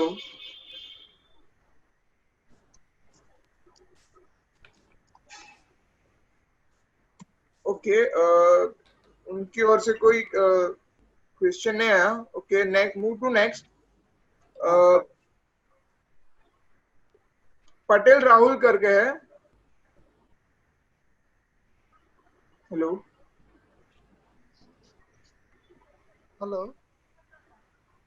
हाँ जी, मैं हाँ राहुल बोल रहा हूँ। हाँ, बोलिए। हाँ हाँ सर, जो आपने अभी बताया कि वर्ल्ड के पास काफ़ी कैश है आपका और आवाज वो नहीं आ रहा है कैश सर, जरा साइड। जोर से बोलिए। हेलो सर, आपने अभी बताया कि वर्ल्ड के पास बहुत सारा कैश है और वो शायद इंडिया में आ सकता है। तो उसके वो पॉइंट क्लियर करने के लिए कुछ की पॉइंट्स या कुछ मतलब ऐसी चार पांच बातें बताए कि वो पॉइंट क्लियर हो जाएगा कि क्यों इंडिया में पैसा आ सकता है, और most probably in which sector. जैसे आपने जापान का एग्जांपल सेट किया कि वहाँ पे इंटरेस्ट रेट नहीं है, तो वो सेफ स्टॉक में, मतलब वो सेफ सेक्टर में इन्वेस्टमेंट हो सकता है। उस तरह से कुछ क्लैरिटी दे तो ज़्यादा अच्छा रहेगा।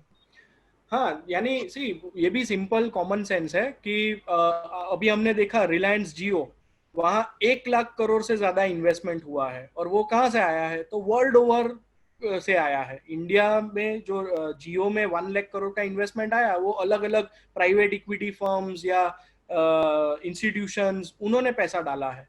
तो this is the thing which I am talking about, कि इतना पैसा वर्ल्ड ओवर अभी है कि they are searching for good assets, they are searching for यानी दोनों तरीके से फाइनेंशियल इन्वेस्टमेंट्स भी करना है और स्ट्रेटेजिक इन्वेस्टमेंट भी करना है, और इवन फॉरेन डायरेक्ट इन्वेस्टमेंट भी करना है। तो इस पॉइंट ऑफ व्यू से मैं देख रहा हूँ कि वो लोग ऐसी जगह पे जाएंगे कि जहाँ पे उनको ऐसा अपॉर्चुनिटी दिखे। जापान की मैंने जो बात की वो ये की कि वहां पे जब भी कोई भी देश में 0% इंटरेस्ट रेट हो, तो वहां पे 2-3% भी अगर उनको रिटर्न मिलता है तो they are very happy with that. तो वो लोग अगर इंडिया में आते हैं और HUL जैसी कंपनी में इन्वेस्ट करते हैं और उनको 5% भी रिटर्न मिलता है, तो दे विल बी हैप्पी, और वो पैसा HUL में आएगा, वो मैं बता रहा हूँ। तो जो सेफ कंपनीज हैं, जो हमारे जो ये क्राइटेरियाज मैंने बताया, उसमें भी पैसा इस तरीके से आ सकता है। और वहां पे PE का एक्सपेंशन इसलिए भी हो सकता है, ऑलरेडी हो चुका है, पर ये यानी सस्टेनेबल PE भी रह सकते हैं because of low interest rates. Main चीज ये है।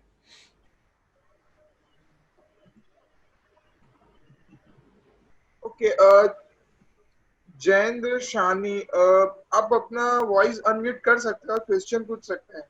Yeah, can you now hear me? Yes yes, sir, yes sir. Yes. So regarding FII and DI activity, one more point is FII index future and FII index option investment. I am not able to understand this terminology. Can you little bit elaborate about this? Sir मेरा भी इसमें knowledge नहीं है, तो मैं एक काम करूंगा, जास्मिन अकबरी हमारे वहां पे है, he Okay. Takes care about this, तो वो आपको फोन करके समझाएंगे। Okay. Thank you. Thank you. Okay, so we should conclude now. Any other ending note from your side? નહીં, બસ thank you for patient hearing, અને આઈ હોપ કે બધાને આ સાંભળીને કંઈક સમજ પડી હોય, વિઝડમ આવ્યું હોય, અને આ તમને હેલ્પ કરે. Thank you.